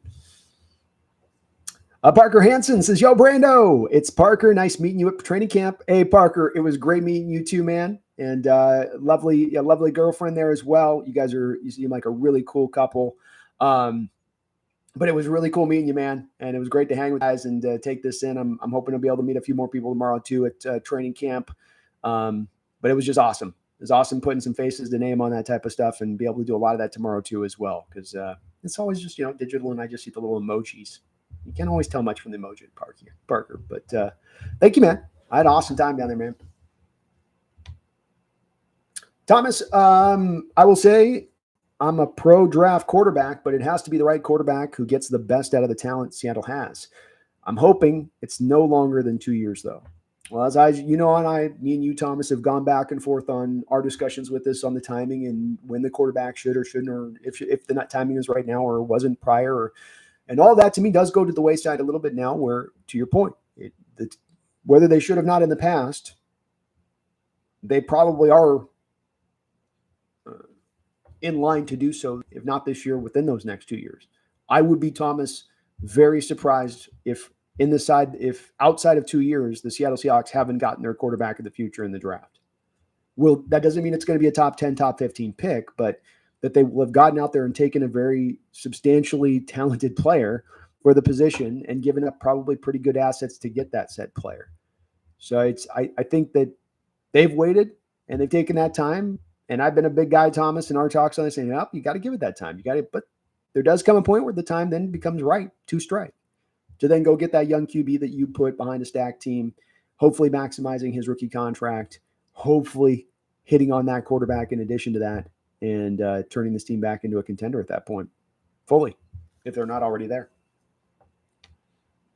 Moto Siak, also top 5, I think, in avoiding sacks under pressure, with the next to last offensive line in the entire league, and a poor OC and a weak running game despite talented backs. Amen. I think we had Mike McDonald, Moto Seahawk, bringing up the fact that he wasn't going to run inside zone 70% of the time. Who do you guys think that was directed at? Or maybe not directed at anybody, but just maybe was at the forefront of his mind a little bit, and something that maybe he was aware of being here prior. So, yeah, that's a great stat. One that I'd forgotten to mention on that is you have in Geno Smith, the guy that had the 28th worst pass protection in the league, but his sack rate was top 5 in the sport. And then even beyond that, you can go into more advanced stats that show when sacks are on a quarterback's fault, when it's because he's held onto the ball too long. They can make these references now on these statistics to when it is on the QB, when he should have had that ball out of his hands, when that is a coverage sack. And with Geno, he was one of the best rates in the league, and one of the lowest rates in the league of the percentage of sacks on his shoulders. I think it was like 5% of his sacks were actually on his shoulders, or actually his fault. And so that's those stats I often talk about. It's not just the stats, it's the eye test, it's watching him on the field, but you don't just then watch the field and then ignore all the statistics that we've got. And I'm not talking about yards thrown and touchdowns and all that lame, boring stuff that fans will go to without. I'm talking about the advanced stuff, which now exists. If this data exists, why shouldn't we look at it? Why shouldn't we parse over it? Why shouldn't we include it, especially when it tells fundamentally a very clear tale about what type of quarterback Geno Smith is, what his capability truly is? And then it runs very much counter to some of the narrative that's out there. Thomas says Murphy looks small with the kid after I saw on Twitter. He didn't look, it wasn't noticeable on the field. I'll say that. He was standing next to Jaron Reed. It looked good. He looked wide. He looked,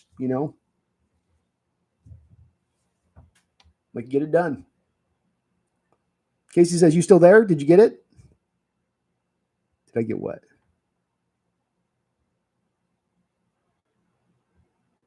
Robbie Red says there's some wild rumors news on Murphy posted. Yes, I'll try to kind of keep myself a little bit on the shoulder on this one to a degree, Robbie Red. But yes, there is supposedly some shenanigans going on there, and I don't know what's true or not, and it's also stuff that's nothing to do with not germane to football, I guess, a little bit. But yeah, I see some of those things out there too as well. Thomas says, after Penix was drafted, I decided to give Geno more of a chance, but I feel Schneider is looking at his replacement. It could be Howell, or it could be a college quarterback next year. I'm with you on this one, man. I think that the timing is now right. And the thing with Geno, and I'm a supporter of Geno, and I think that Geno could very well still go on and play another 4 years, and play at still a very level. But he is in his mid-30s. It doesn't look like right now at the moment maybe Sam Howell is going to maybe be ready to be that guy to ascend into that spot. And you've got to get somebody into that place at some point there. So I do think that the timing is now fit right here, Thomas. The planets are aligned, and I think you're likely to see them go after it here in the next year or two. I think even in this upcoming draft, I'm going to be very much believing walking in that draft, Thomas, that within the first 3 rounds, we are going to be walking away with a quarterback.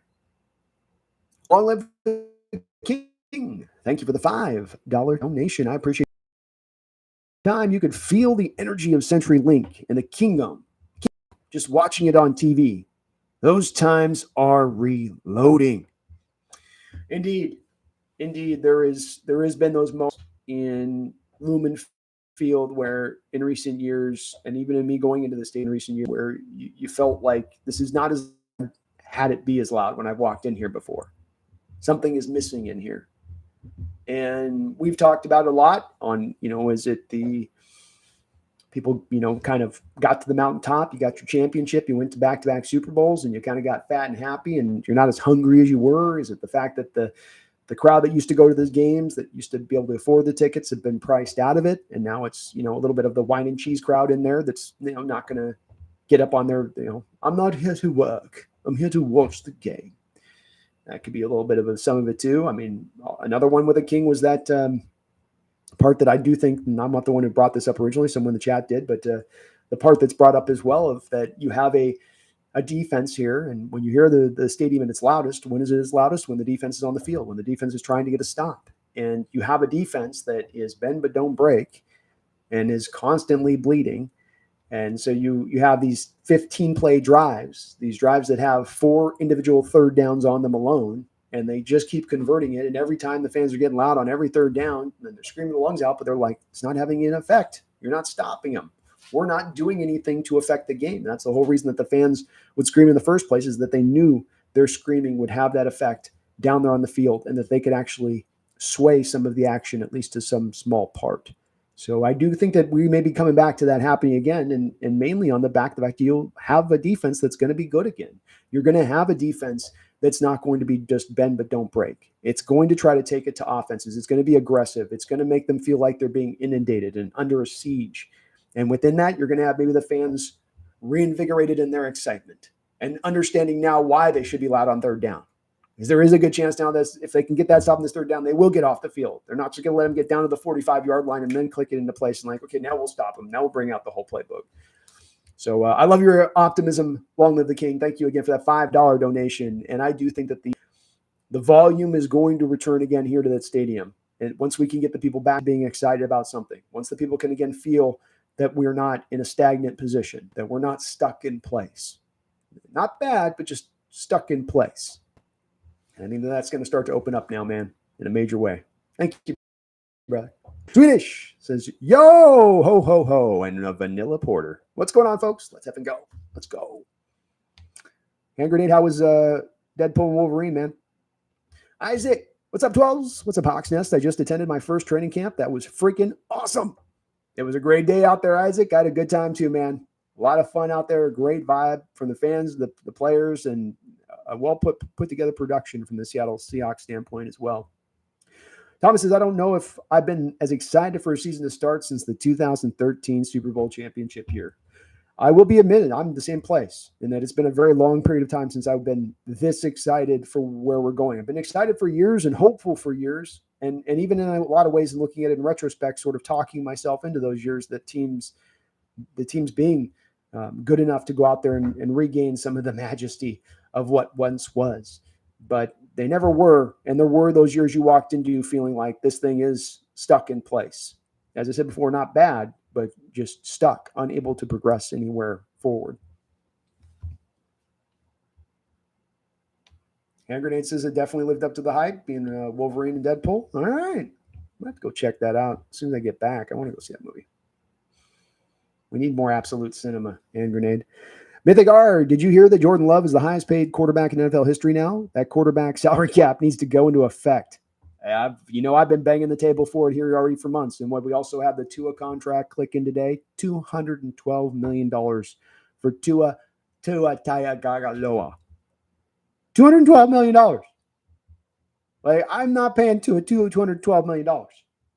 Not going to do it. Not going to do it. But it is time for the quarterback salary cap. We'll see if they actually end up getting it through. I'm not surprised on the Jordan Love one. He's pushed his heels in pretty hard with the Packers to get this deal done now and not wait. But it's also, as I've said earlier in this offseason with this point on it, Mythic, you go back and you look at that Geno Smith deal now. Keeps looking better and better, doesn't it? 17th highest paid quarterback in the league last year, in year one of a new contract. And with these new deals, which I said a couple months ago, you're going to get a Trevor Lawrence deal. You're going to get a Jordan Love deal. You're going to get a Tua deal. And this is going to push his current standing and his current place for next year of how much he's just costing on the books in 2024 as a quarterback for your Seattle Seahawks. And he's going to be right back to that sort of 17th positioning when we hit the regular season with these new contracts into place. An absolute bargain of a deal when you're watching these teams throw around funny money like it doesn't exist. Not that Jordan Love didn't deserve it. I don't have a problem giving him that deal. I get it because he's coming on and you put the years into him and you put the development into him and you've invested all that time and energy and it came to fruition last year. This is what happens now. You got to pay him. But that does hinder the cap in a major way when you got to do it.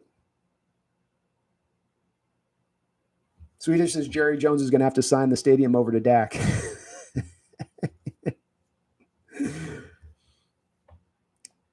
Mythic says, how's Reek looking so far in camp?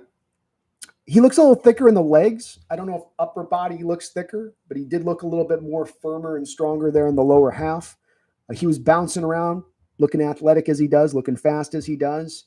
He had one play where he could have decleated a guy where the ball kind of was holding up there in the air and he was able to drive on the route and it would have been a big hit. Like he got through, he laid up. He didn't lay the hit. Like he just came up and kind of tapped the guy. But then he walked over through and he signed himself on his chest after he did it. Like, I could have just taken that man's life if I wanted to. But he looked good. He was active out there.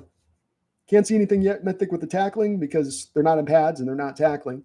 But he did look every bit as athletic, smooth, fast, explosive as you would hope Tariq would.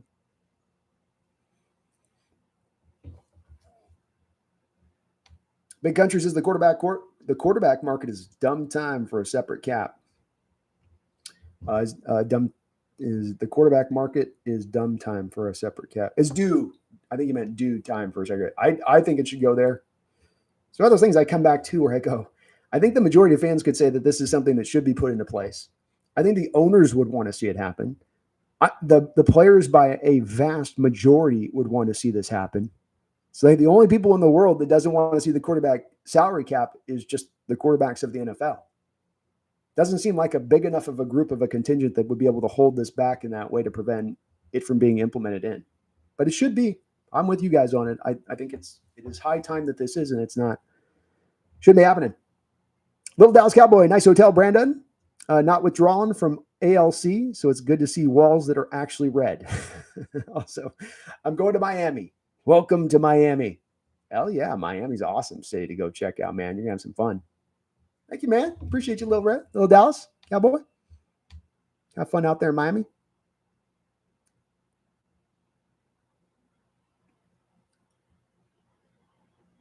Long live the King, Hawks Nest. What player that we lost do you feel will have what player you lost do you feel will have a big impact on his new team?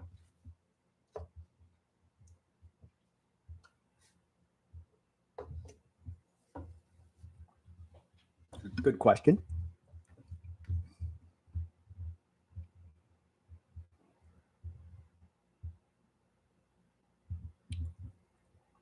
I'm thinking through my answer, by the way. That's why I'm taking the dramatic pause right now, is to go through the full answer. I think it's probably, as Swedish says, I think it is probably Parkinson. The reason I would go to Parkinson versus someone else is because they gave him a lot of money, which in structure that they're planning on playing him. They're planning on using him.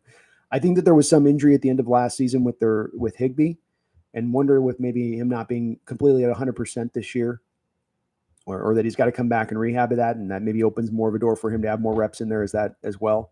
I also think the Rams have shown their hand on what they're intending to do this offseason pretty heavily, and that they've indicated that our intention is going to be to run the ball. And I think that that's going to be a heavy amount of running the ball out of 12 personnel. They had one whole year a couple of years ago where they spent almost the whole year in 12 personnel. I think that that's going to be also within this. So there's just going to be so many opportunities there for Parkinson in the amount of reps he gets, in how he's utilized, and having a quarterback like Stafford that can get you that ball. I think he's the guy to me that stands out as the guy that'll have, that he'll have the biggest impact on the team. Brooks will be all right. He'll still be a liability in coverage. Bobby will be all right, but it is Washington, and he is another year older. And I can't think of anybody else that would really be pushing, beyond that. I don't think Jamal Adams with Tennessee is going to bring it. Thomas, the secondary looked pretty good. Watched a little bit of Nehemiah Pritchett out there. He was solid for the most part in coverage. Witherspoon and Tariq Woolen looked like fast and quick out there on their side of things. Safeties were good and active. Julian Love was all over the place, blitzing up around the line of scrimmage, a little bit deep. Rayshawn Jenkins was kind of doing a little bit of the similar stuff, more deep than he was up around the line of scrimmage.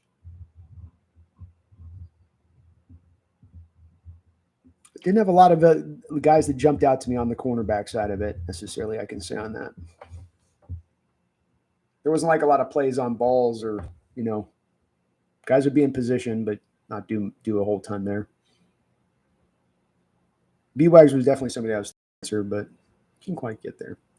Deleted Seven says, facts. I was there 2 weeks in July. Beautiful Mount Rainier in the distance anywhere. Also could see the mountains to the west. Like a Lord of the Rings movie all over the place in the summertime. And, look, in the winter, it's brutal. In the winter, we've got to go through the dark days and seasonal disorders and all that stuff. But you get to the summer, and it is God's country in so many respects. Thomas says, gosh, Port Townsend's awesome this summer. And there's just, Port Townsend, so many areas. You go up to Gig Harbor. I mean, there's just a lot of these little places and enclaves you can hit too. Dat boy, did you not live in Seattle, Brendo? I did. Yeah, I didn't live in Seattle necessarily. I was kind of in the outlying area. But I lived here for the majority of my adult life and childhood. Jared G, October 5th is my wedding anniversary. It's a beautiful day in Western Washington. You can always count through you get at least one final weekend in October. You don't get, it's October 8th, it's done. So you got through October 7th, but you do get through the 7th. So you guys, Jared G, you pushed it, man. You went right up on that line, brother. you were, especially in Washington, you rolled some dice there. But you should be good to go. King says, I'm rooting for B-Wags. Just seems like a bad team. I am too. I hope he does great. And but yeah, he does have it's a tough team you're going to. It's that old veteran going to the team. You know, you just go, boy, it's going to be a lot of snaps. He's going to probably have to end up playing a lot too. Thomas says, heck, even Bill Belichick was fired by the Browns before he got the New England job. Pete was fired 2 times. But Mike McDonald seems different. He does indeed. And yeah, sometimes coaches do need the one stop to figure out what they did wrong or what they need to improve on or what they didn't think about when they got the job the first time. And other guys can kind of understand it, I think, easier walking in day one. There's all different types. And the key with it is it's just hard to predict which type you necessarily have until we actually start to get to games and see truly what they can or can't do as a coach.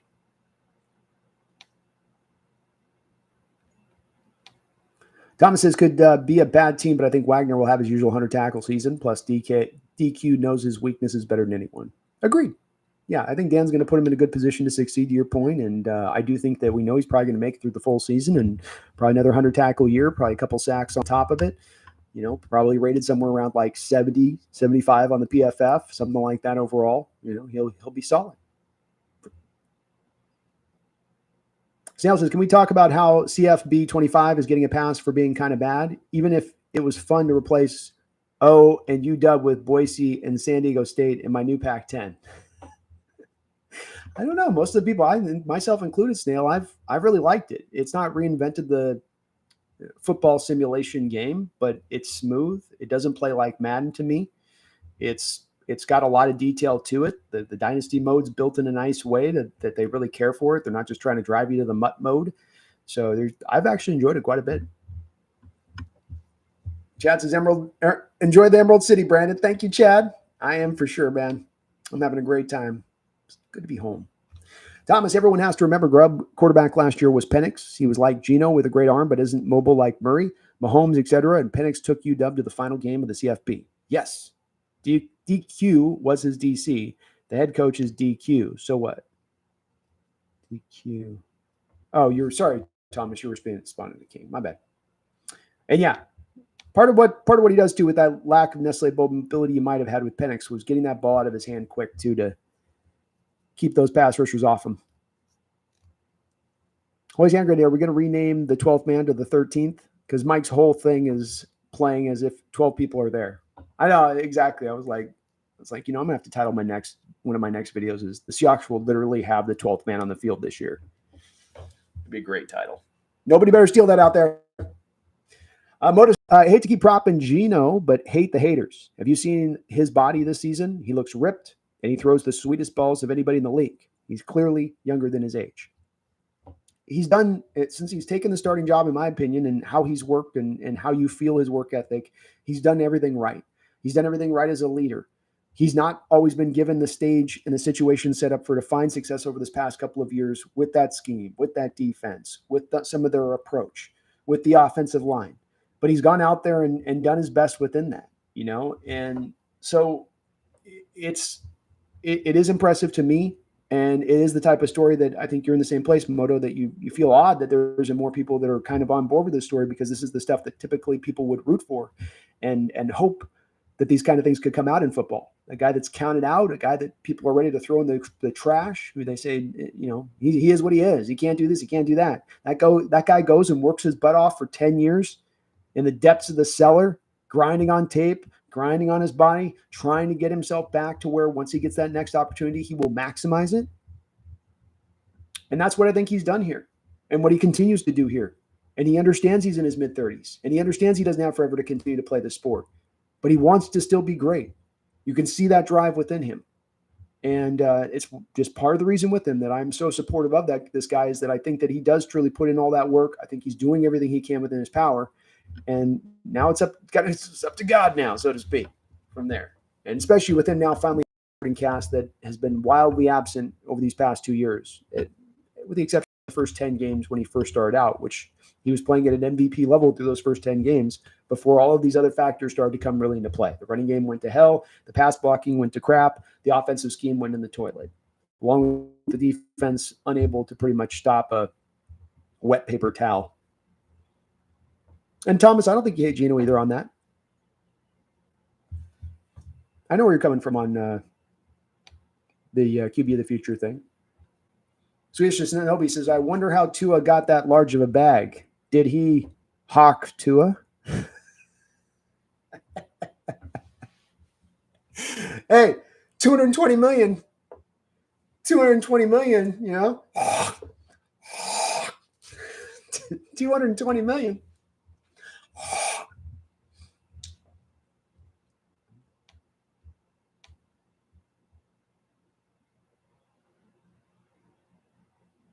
Yeah, Mark, 220 million for Jordan Love. Like, or 210 million for Tua. That's right. 220 for Jordan, 210 for Tua.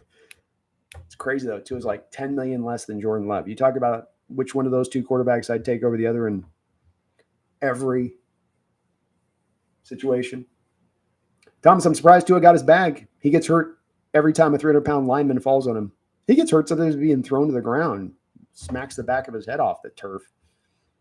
John Pearson says, don't underestimate Geno this season. I wouldn't dare, John. And I'm trying to warn people for the magnificent year Geno's about to have. Little Dallas Cowboy, hey, Brandon, I appreciate the words. I'm excited about this Dak year.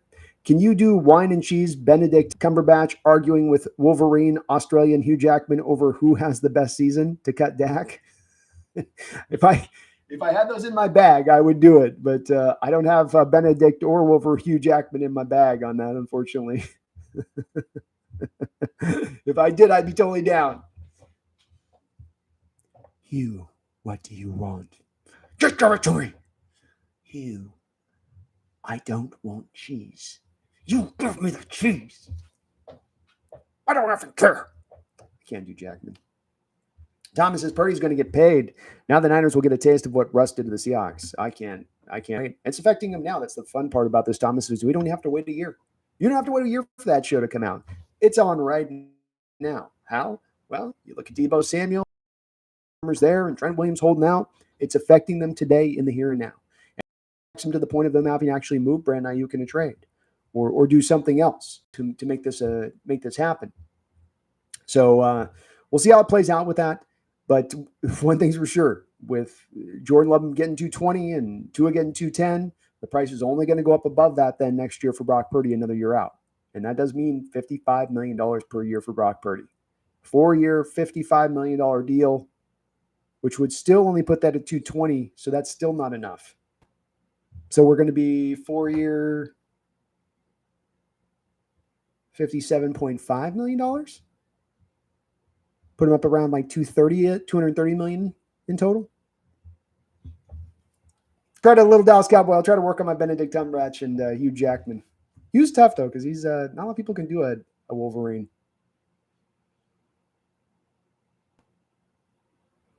Benedict wants him to be paid.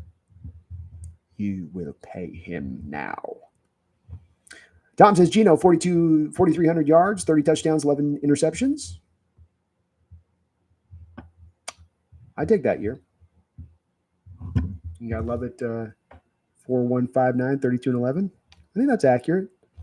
Both of these offenses are going to maintain a good amount of balance, Tom. Greg says, Brandon, how do the edge rushers and linebackers look to you? Mafi looked good. They were using him as an off-ball linebacker even at time and as a blitzer. I think that Derek Hall and Uchenna Nwosu were able to get into the backfield in some disruptive points and get some things done. I didn't see a lot of other people making much impact around that, to be honest with you, outside of those guys. But Uchenna got back and penetrated a few times. Derek Hall used some of his strength and power, especially when he was matched up with the Greenfield kid, and he had some success with that. But can't really think if there was anybody else that jumped out a ton to me other than those guys on that. CJ says, I have got a feeling Jamal might have a good year. He might. I think the key there comes down to CJ is if he's really truly over the injury or if he's gotten another year better, if he's gotten better than where he was last year on the injury and his health. And we don't know that, and we'll see if he does say he feels better, does Jamal. But that, of course, was something that stood out with last year is that he looked like a guy that had been robbed of some of his wheels. Just didn't quite have the same set of ability to get up and go as he once did. or change direction like he once did. That's right, Swedish. Nobody hates Swedish, you know me. Bass says, how was the wide receiver usage? They rotated the guys in pretty clearly through there. The main guys getting the run would be the main guys you'd think would get the run. Tyler wasn't. They're definitely managing Tyler's reps a little bit there. You know, he was out there a little bit, but it was DK, it was JSN, and then you get a little bit of Derek Young. Some of those other receivers that are on the back of the roster here and there mixed in just a bit. But they really ran with the kind of the number ones as much as they took the majority of the reps. That is for sure. Tight ends got worked in quite a bit as well. Fan got worked in there. Getting the ball into Barner, I think a time or two in there. So they rotated the tight ends almost even more through, I would say, with Farrell Brown and some of those guys than they even did with the receivers. It sometimes seemed like you were really seeing the number ones. Eskridge got some run out there as well at the wide receiver position. I think he did make, at least one catch in there today in how he was used. So he got a little bit as well, but they definitely leaned on the starters. They were definitely working some reps to some of those guys, especially DK and JSN, and really making them featured today. Snail says, B, I've got an entire team of Cody Barnes on defense. They can't tackle, can't see a play in front of them. It's sad. I have to score 40-plus points a game to win, even against teams like Wyoming Rough Riders. I had some of those bad defenses too when I was first starting with my deal, where I'd have some matchups where like Michigan could just roll over me, and I'm running like 6-man fronts. I'm running full fire zone, run defending blitzes. Like I'm having to be so aggressive against the run game and completely expose myself against the pass just to try to hold them up. I'm a little better now. I got my D a little better, but still has some matchups are still brutal.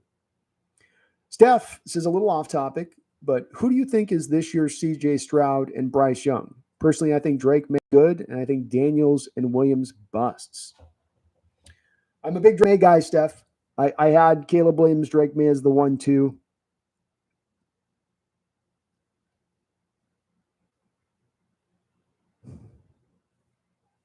I think if you're talking about the scenario you're proposing, which is the first year of this quarterback, let's look at through it that lens of it. And I would tend to say that I think I agree with you with the Drake May deal. New England had a really good draft. They gave him 2 receivers that I think are going to work really quickly and well for him fast. Now, the rest of that offense is kind of a work in progress, but the defense will be at least decent for them and hold the water for them, I think. I think with Daniels, he's going to be asked to do a lot of Superman stuff. And with Caleb Williams, I think there's going to be too much of a learning process from him to not play as much off script. And that in getting Caleb Williams back into playing on script a little bit more and within the designs of the offense, that causes him to maybe take a little bit of time to find that happy middle ground between being an improviser and being on script. So I think your pick is probably the right and the true one. But I did like, full disclosure on that. I like Drake May a lot. He was my number 2 quarterback in this draft, ahead of Jaden, ahead of JJ McCarthy and Bo Nix and Michael Penix. So I really do have a lot of trust in Drake May. Snail says also the Apple Cup is super underwhelming. I was better in NCAA 12. It is weird playing the Apple Cup in week 3, Snail. That in the game, it's a little odd when they do it that way. I think on my next custom schedule, I got to put it at the end of the year. It just doesn't feel right. King Bomber in the house. What's up? When we are still waiting on that news with Connor Williams. Hopefully something breaks on that soon. It would be great to hear. They were reportedly negotiating with him. So we'll see how those negotiations are going, but still nothing concrete. Little Dallas Cowboy, I think it's pronounced Tua Tagaloa Sagalega Nelesena Mona Islander. I shorthanded it, Little Dallas Cowboy. I shorthanded that one. Nella Samoa Islander.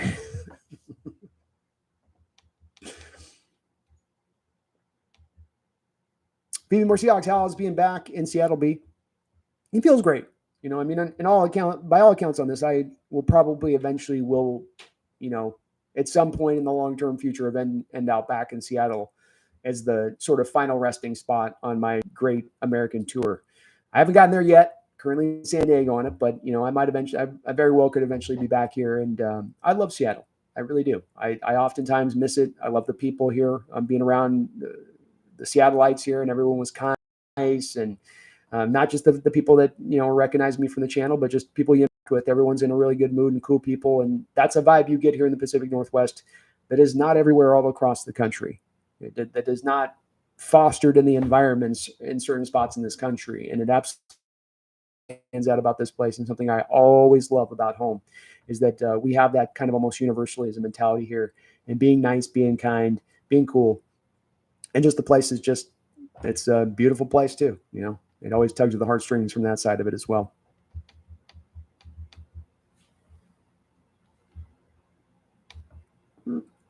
CJ says, I see 12 wins. I don't see why not if everything goes well.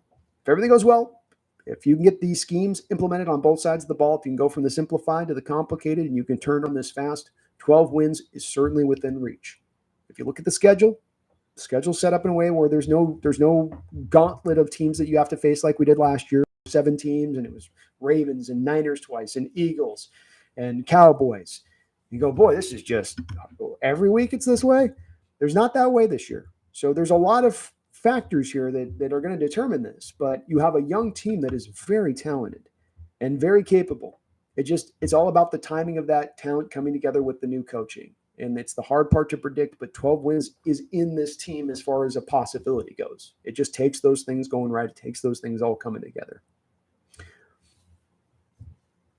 Few more Seahawks. Does Mike McDonald look more buff in person? He does. He is a little shorter. So he's got that short man, but real buff thing kind of going, or he's not buff, but he's just, when those short guys really hit the weights, they can get real wide for their height on it. So yeah, he's sturdily put together is Mike McDonald. Isaac says, Isaac, thank you for the $12 donation, Isaac. I appreciate you for that, man. He says, I truly think Geno will play so well that we'll at first regret not extending him this offseason. But he nevertheless will agree to another team-friendly deal, allowing JS to continue to build the team. Great thoughts, Isaac. I love where you're coming from on this, and you're very well right on this, where the team could be maybe looking at trying to take advantage of a market opportunity here, because you could certainly sign him to probably a very, very easy contract at that point if you were to try to put him something together this year right now through. I don't mind him taking a year on it, Isaac, just to sort of make sure and ensure that he will take to this offense. He will take to grub, that, he is still able to maintain his health as he gets into his mid-30s. And I think that confidence is born out of a little bit of the final point that you put into your donation, which is that the last time he came up to be paid as a guy who had never been paid a major contract as a quarterback in this sport, who had waited 10 long years to be in this position to sign another quarterback contract. And that guy took a discounted deal. That guy took an incentive-laden deal. And if he's done it once, what I've learned about quarterbacks, if Tom Brady takes a discount, he'll do it again. If Patrick Mahomes takes a discount, he will do it again. If I have one of those rare breed of quarterbacks who is willing to take a discount, willing to take less than what the open market will give them, they tend to be willing to do it again if they've done it once.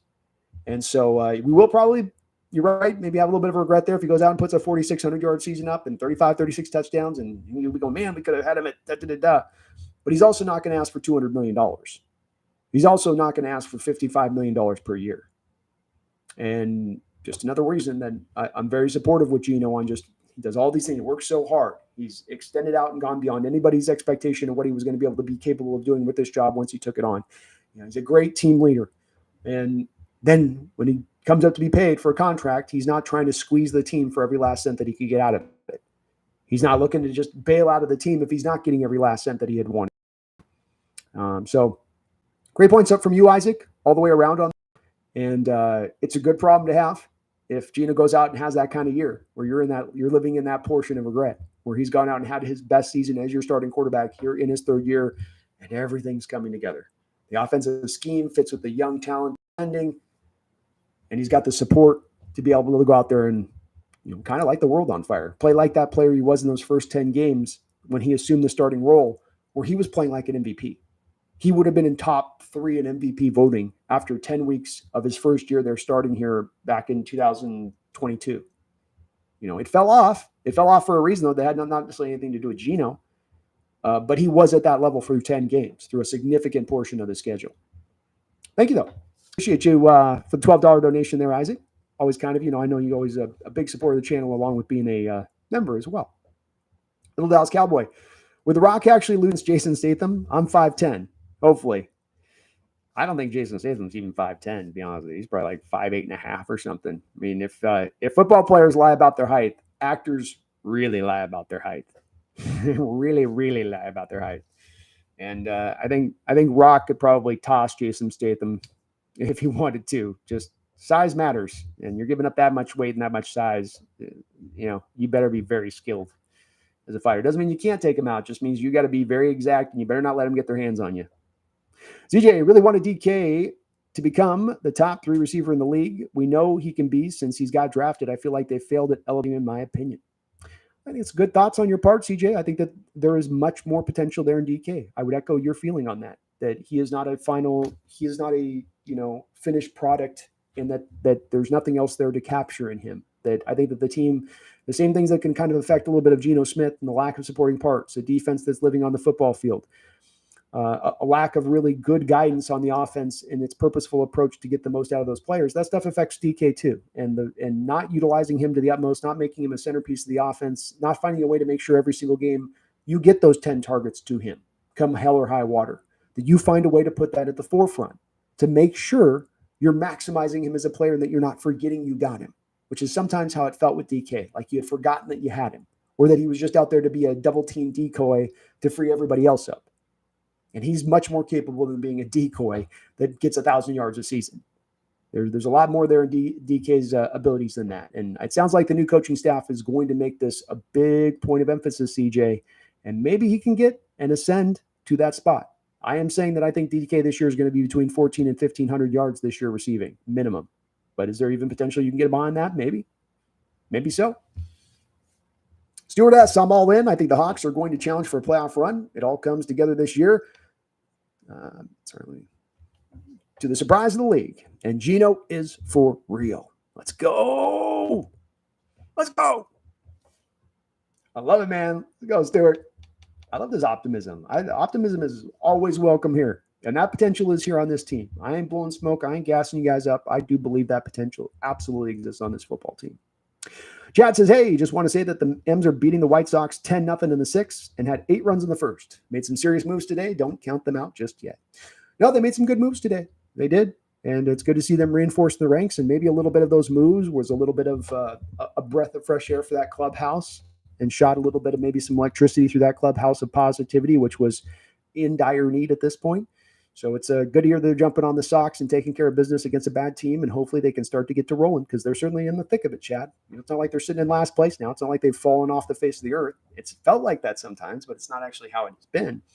Now they just got to find that consistency, get these guys healthy, and maybe make one more nice, big old meaty trade. Let's just go get Vladdy and see where it sits at that point. Little Dallas, who are your best 3 young guys you're looking to contribute most to Seattle? Young guys, contributing the most. I think that, I certainly think Charles Cross is a left tackle. You're hoping to be that franchise left tackle that, as you know, Little Dallas Cowboys with Tyron Smith for years there, how important that can be having that guy in place. So I think that he's probably a big part of it. Devin Witherspoon is a guy that I think a lot of people think can become a superstar, Little Dallas Cowboy.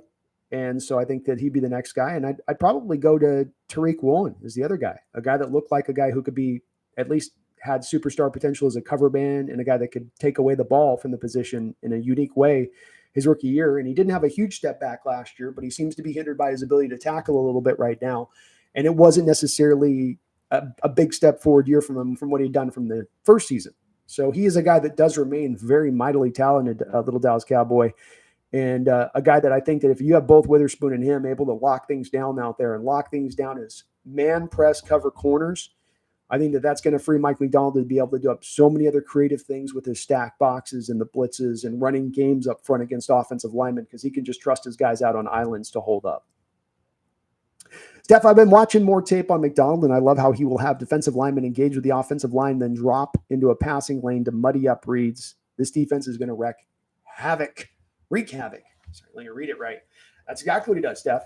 Because if you have the lineman, if you have the, let's say, 6-man box, or you have a 6-man front, right? And you bring up your linebacker, or you have that tackle in there, and he just drops off at the line of scrimmage off of the snap, then the offensive lineman, who might prior to the snap be thinking, I got to block this guy in pass pro because he's coming as a blitzer, will instantaneously go back to his original assignment. Oh, I'm back to doubling the nose. Oh, I'll get out here onto the edge and help out over here. But if you engage with that lineman, you actually make contact, then the lineman's locked in and he knows he's got to stay engaged with that guy. He can't go help. Then you pull out. You don't lose as much as far as your spacing and taking away those passing lanes because of the timing of it. The quarterback's going to be just getting back to you just as you're dropping in at the right time if you time it up right. But he is so good with teaching his players how to play in zones, how to drop into coverage right, how to drop into coverage with a purposeful nature. And I'm talking defensive linemen or cornerbacks. We've seen defensive linemen here, remember a couple of years ago with Norton, and he kept dropping defensive linemen in coverage, and the guys couldn't do anything. They weren't making plays on the ball. They weren't aware of anybody coming through their zone. His guys drop in a zone with a purposeful nature. They're going to do something specifically. And it is, as you say, going to wreak havoc. I absolutely agree with you there. Trout God, hey, Brandon, did you see them running many 3 safety packages? I saw no 3 safety packages today really from the defense. Maybe some of that, Trout God, was from the fact that the offense was, for the most part, really pumping out and working the short stuff in the 7-on-7 drill stuff. And so the defense was coming up to press some of that with it. Whereas if you're running the 3 safety looks, you're going to open up more of the short passing game at that point underneath by doing that. So nothing out today on that. I'll keep an eye out for it tomorrow, though, Trout God, and see if they bring it out tomorrow, because that has been a part of course, Mike McDonald's defense. A lot of times when he runs the three safety packages to Trout God, it'll be in those situations that are like 3rd and 13, 3rd and 14, 3rd and 15, where he's trying to get that kind of quarter line right around the first down marker and then force that offense to not really be able to throw the sticks. You're going to either have to throw it over our head or you're going to have to put it in front of it, and we'll just rally up and tackle. Stewart says Barner and Knight are going to make the detractor with more upside. I love that comp, Stewart. And, I'm very high on Barner as well. I love the selection of him. I thought that he was by far the best run blocker. Not by far, but he was the best run blocker in this draft in the tight end position. And just because he wasn't utilized as a pass catcher didn't mean he couldn't do it.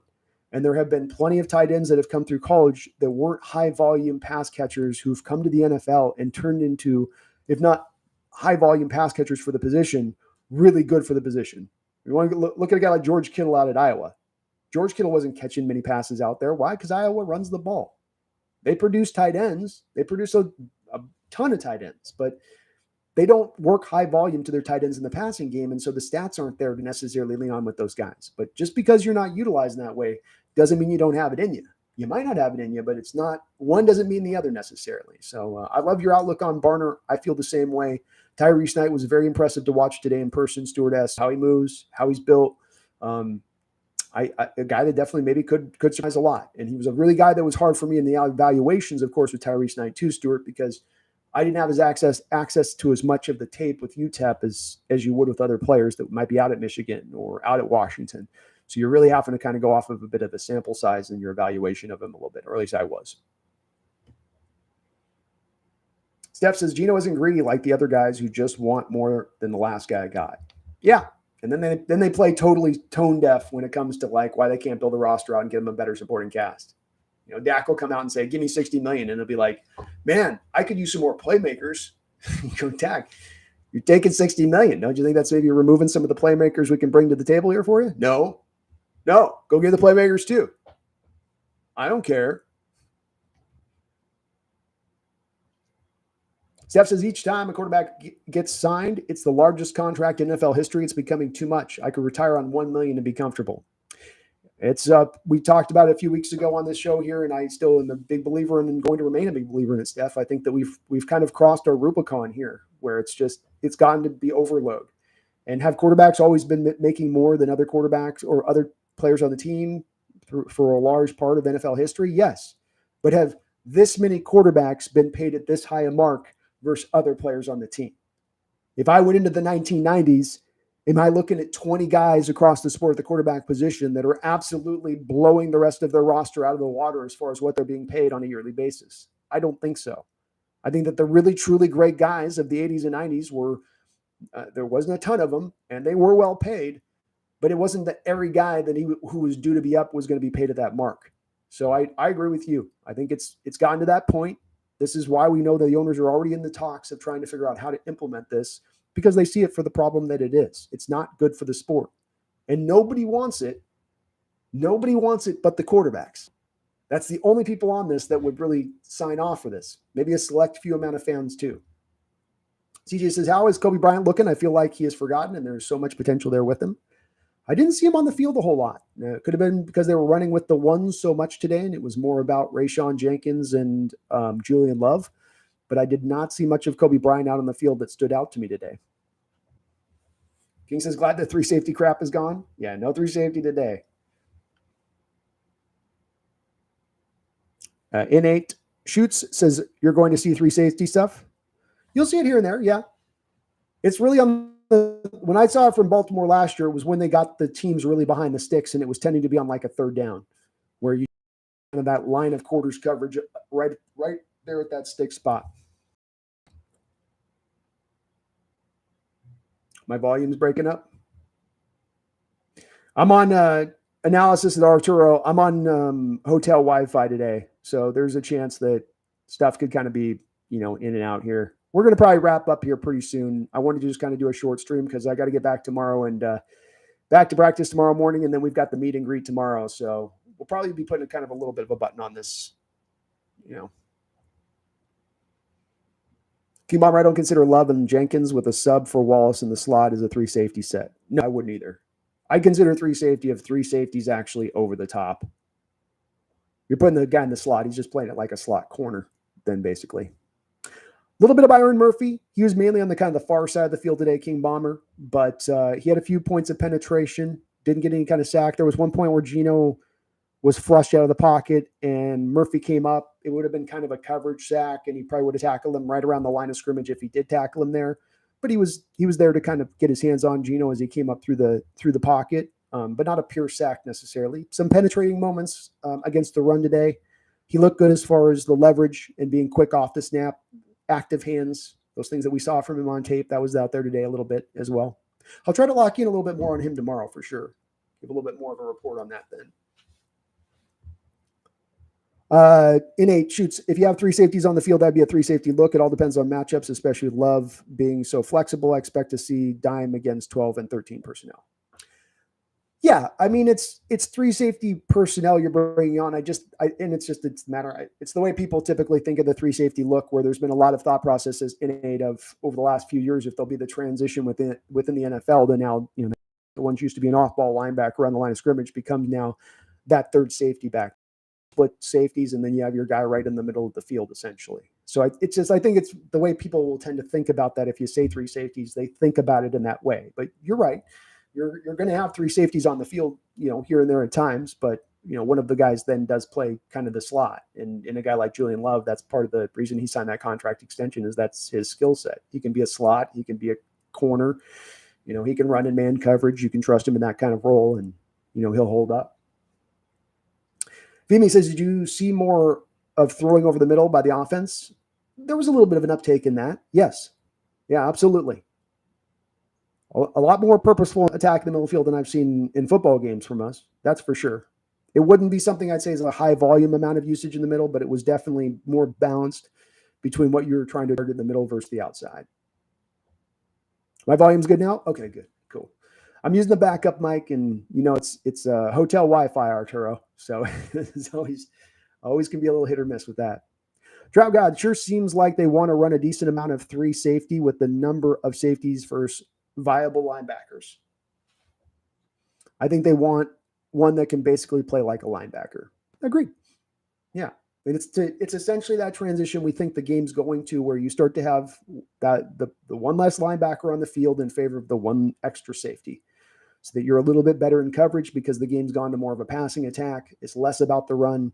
It's that transition that we're seeing slowly be made, much in the same way of what's seeing so many of the inside linebackers now at like 225, 230 pounds. They're sort of shrinking as well. They're kind of becoming almost safety-like in their size proportions a little bit. Another 10 pounds off on some of these guys, and they would be safeties.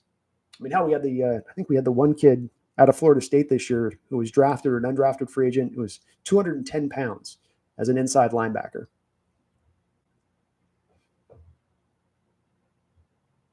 Steph says, when do pads come on? I believe it's the 3rd or the 4th when the pads come on. Axel says, thoughts on Geno extension? I don't think that there's any extension that's en route right now, Axel. I don't think that signing a contract extension right now is going to save you a ton of money outside of you think he's going to ball out and go crazy this year, and that then the price would really significantly go up, and so you're trying to save on that a little bit. But he just signed a contract extension like a year ago, so you still have a lot of the bonus money still in the books from that. I think you converted his base to bonus this year as well. So if you started to do a whole new contract, you'd still have that bonus money in the books. You'd put new bonus money on. I don't know if there'd be a lot of money that you'd save then in that necessarily. They're probably just going to let this year play out, see where he finds and see where he sits, and then address it and figure out what they want to do with him if he's successful within that, and then they can do the contract extension at that point, and there's not as much bonus money on the books, so that there'll be a little bit of prior bonus money, but now you can actually put him on a new deal and maybe even save a little bit of cost on the first year of that cap hit versus what it's due to cost right now as it currently stands. King says, yeah, hopefully he shows up a bit more with pads. Did you see the off the field stuff with Murphy though? Hopefully that gets sorted. I did. It's always the type of, stories. It's like some of the stuff we've had where it's like, I don't know if it's not really germane to football, and it's not really, maybe potentially the victim of something in it. Maybe not. Who knows? It's a lot of that. We don't really know on this situation. So I always hate commenting on that stuff when I don't really know what the truth of what is, and even if it's the truth did happen, if the thing that's purported to happen did occur, it's still sort of like, yeah, it's not my circus, and defensive linemen are a little wild, King Bomber, they're known for being a little bit of wild folks. They're wild childs, that's just how they're kind of wired. They're uniquely built in that way. King says, I personally don't have a problem if it's called on 3rd and long in nickel dime packages, but when you're trotting out 3 safeties just to do it, it makes it pretty frustrating, AKA last year. Yeah, last year, I think it was a bit of a spaghetti against the wall situation. We're going to try just about everything and hope something eventually will stick, and nothing eventually ever did stick. So, I don't think you're seeing those kind of safety looks. I think it would be like he was saying above about you're doing it with one of those guys in the slot like a Julian Love, and or it's that 3rd and long kind of thing. That's how I would say it.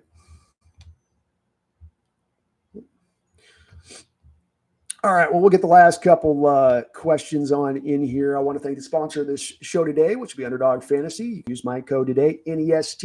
Click down the description link section below. It'll automatically take you there into the Underdog Fantasy site, and they will match you up to 100% of your first deposit, up to $100. $100 on me to you through the Underdog Fantasy site. All you got to do is use my code, NEST. That's Nest on Underdog Fantasy. They've got some great parlay actions going on right now, some seasonal lines on there right now that are absolutely tremendous. Some somewhat of what I might call easy pickings there if you want to get on that. There are some restrictions in the state of Washington, but if you're in a casino, you can use the app absolutely in full. I will be going to training camp again tomorrow, so I'm back at it tomorrow, and then we are going to be doing a meet and greet tomorrow. So out at Mount Lake Terrace in right out there, Mount Lake Terrace there, just off the freeway there. It's very centralized, this location we picked. We're going to go to the Diamond Knot Brewery about 5:30, 6 o'clock. You'll find me there. I'm doing a bit of a meet and greet. I'd love to be able to meet up with some of my Seahawks faithful out there and just chop it up, have a drink or two and just say hey and just kind of meet up, put some faces to names. So please do come up there and join me out there today. And then just finally, we also have the Hawks Nest Clips channel is rolling strong. So the Hawks Nest Clips, I will be doing clips and have been doing clips of these live stream shows over on the Hawks Nest Clips channel. So please do get subscribed over to that channel, as I will be continuing through this season to really be pumping up the content over on that side of things, in addition to what we're doing over here. We've got a video of a Howard Cosell video here that's going to be dropping also very soon. I've got that en route here in about the next week or so be on the lookout for that. We'll go ahead and get just to kind of the last couple questions in, then I'm going to go get myself a little bit of dinner down the bar here at Dino's, get a little bit of a beer, kind of chill it out, decompress for tomorrow, prepare myself for tomorrow. King says, what I'm scared of, though, Grubb getting sniped as a head coach next year if our offense plays like how it is right now and it's a top 5 offense. It's a possibility, and that's, of course, that whole thing we talked about with bringing on a defensive-minded coach, which is going to be the downside of bringing on a defensive-minded coach. So he goes and he hires a great offensive mind, and then that guy gets stolen.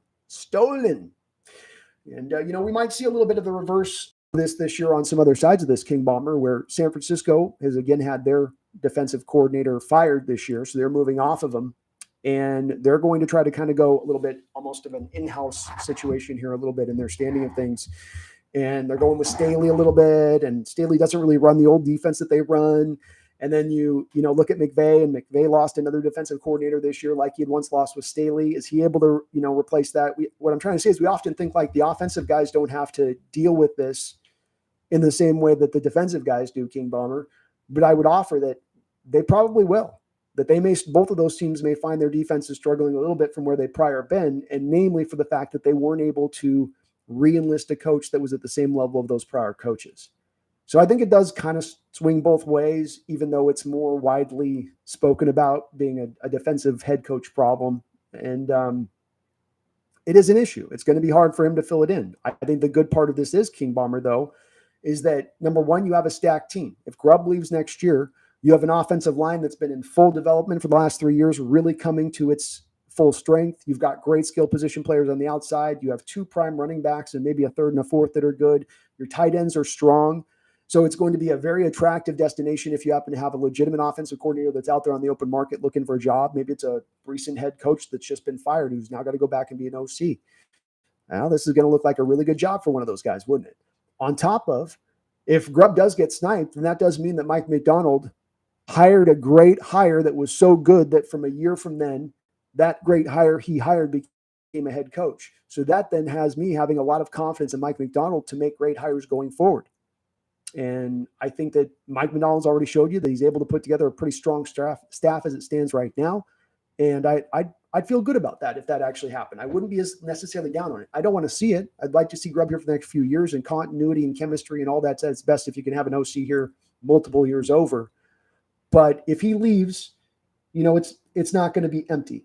You know what I mean? It's not going to be nothing at that point. Somebody will be able to come in here and still get a lot out of this offense. Maybe not maximize it to the ultimate level that Grubb did, but they will still have a lot to work with.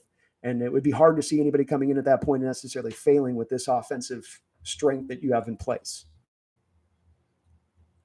King says, awesome show, Brandon. Excited to see how this season shows up, and we need Connor Williams. Sign me up for Connor Williams, King Bomber. With me, I wanted to make the point of up this offensive line through this offseason and making it a point of strength and making it a point of emphasis and putting the true resources into it to make it happen. And the team is more kind of slow rolls development. You're drafting a couple guys every year over the past couple of years. You're bringing kind of a Lincoln Tomlinson and a Nick Harris to augment with George Fant. You're doing a little bit more. You're turning the volume up just a little bit. And that's at least up from where it's been. But Connor Williams would certainly help to really reinforce things and make you feel real warm and fuzzy and comfortable about what you're sitting on and how it's going right now. Because there's a question mark there at center. There's maybe a question mark at left guard at a place this kid could play if you needed to, because he's had some past in playing guard too. So it's a little question on the offensive line. It's a place that he would strengthen. I like Oluwatimi. Nick Harris fits to the scheme well, but Williams is a former second-round pick who's been legit in this league for a very long period of time. So I'm with you. Sign me up. Space says, from training camp, sweet Hawks Nest. You know it, Space. Right from the training camp source. Isaac says, looking forward to another day of training camp tomorrow and hopefully meeting some of you guys. In the meantime, however, take it easy and go Hawks. Well, I'll be about smack dab of the middle of the berm, maybe more towards the kind of field side, more to the field than the facility side. So if you're looking for me, Isaac, I'll be midway up on the berm, right in that area. Or anybody want to look for me at practice tomorrow, I'll be right there, kind of right middle, right there at the center spot there, not down by the fence. Please come by and say what's up if you happen to see me, and I'll try to keep on a lookout for you guys too as well. So today was a little bit. I was trying to just make sure I was getting in on time and all that. Wasn't able to kind of say what's up to everybody as much, I think, and kind of go check everything out. But please do. I'd love to see you guys out there. And again, we got the meet and greet tomorrow after practice out there in Mountain Lake Terrace, the Diamond Knot Brew Pub in Mountain Lake Terrace. Little Dallas Cowboy. Okay, Blade versus Vampire Hercules. Well, I think Blade's just better trained with the blade to get it done. Hercules would be just kind of like a Hulk about it, right? You just try to just ground and pound it, and Blade would be more artistic about it and how he'd get it done. Yeah, Connor Williams makes the O-line so much better, King Bomber. He was the second highest rated center in the NFL on sort of half a season of snaps last year. And he's been legitimate prior to that as well. And a former second round pick and an explosive mover in space and athletic and fits to this scheme and what you want to require from your offensive lineman. There's a lot on this that adds to it being a smart move and a move that they just should make.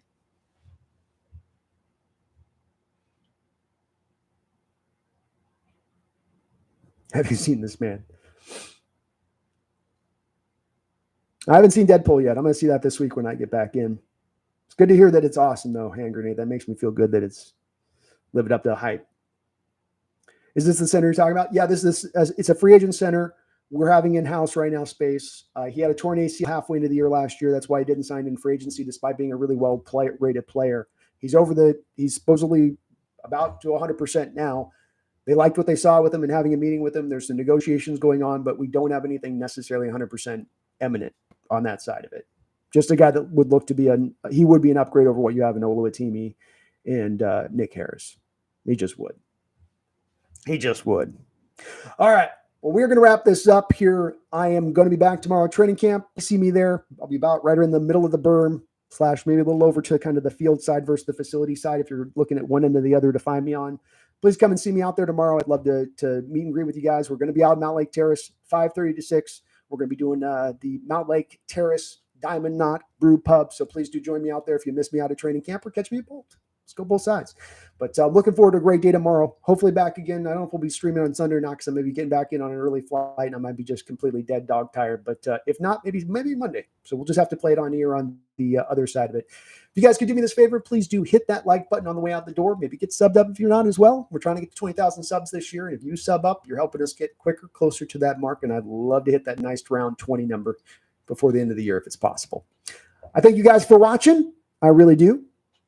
Let's see. Little Dallas Cowboy, you have yourself a great night, Space. Sorry we caught you late, but we'll catch you up on the next one, man. Hand Grenade, I'm going to be checking that movie out next week. You got me hyped for it, man. You got me hyped. Let's go. We're Seahawks having a great training camp so far. No major problems, no drama, nothing bad so far, really. Everything's been pretty smooth sailing. Mike McDonald and Rubb seem to have everything under control and a plan of attack for how to institute their two different schemes in play right now, and they're purposely getting it in place. It's great to see.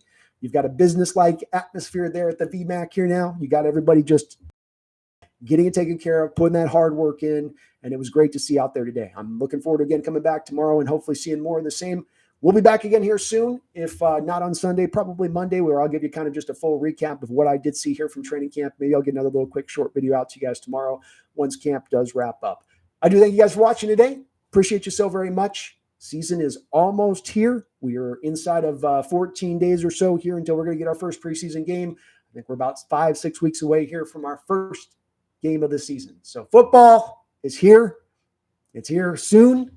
I hope you're hyped, because we might have ourselves a good damn team on our hands.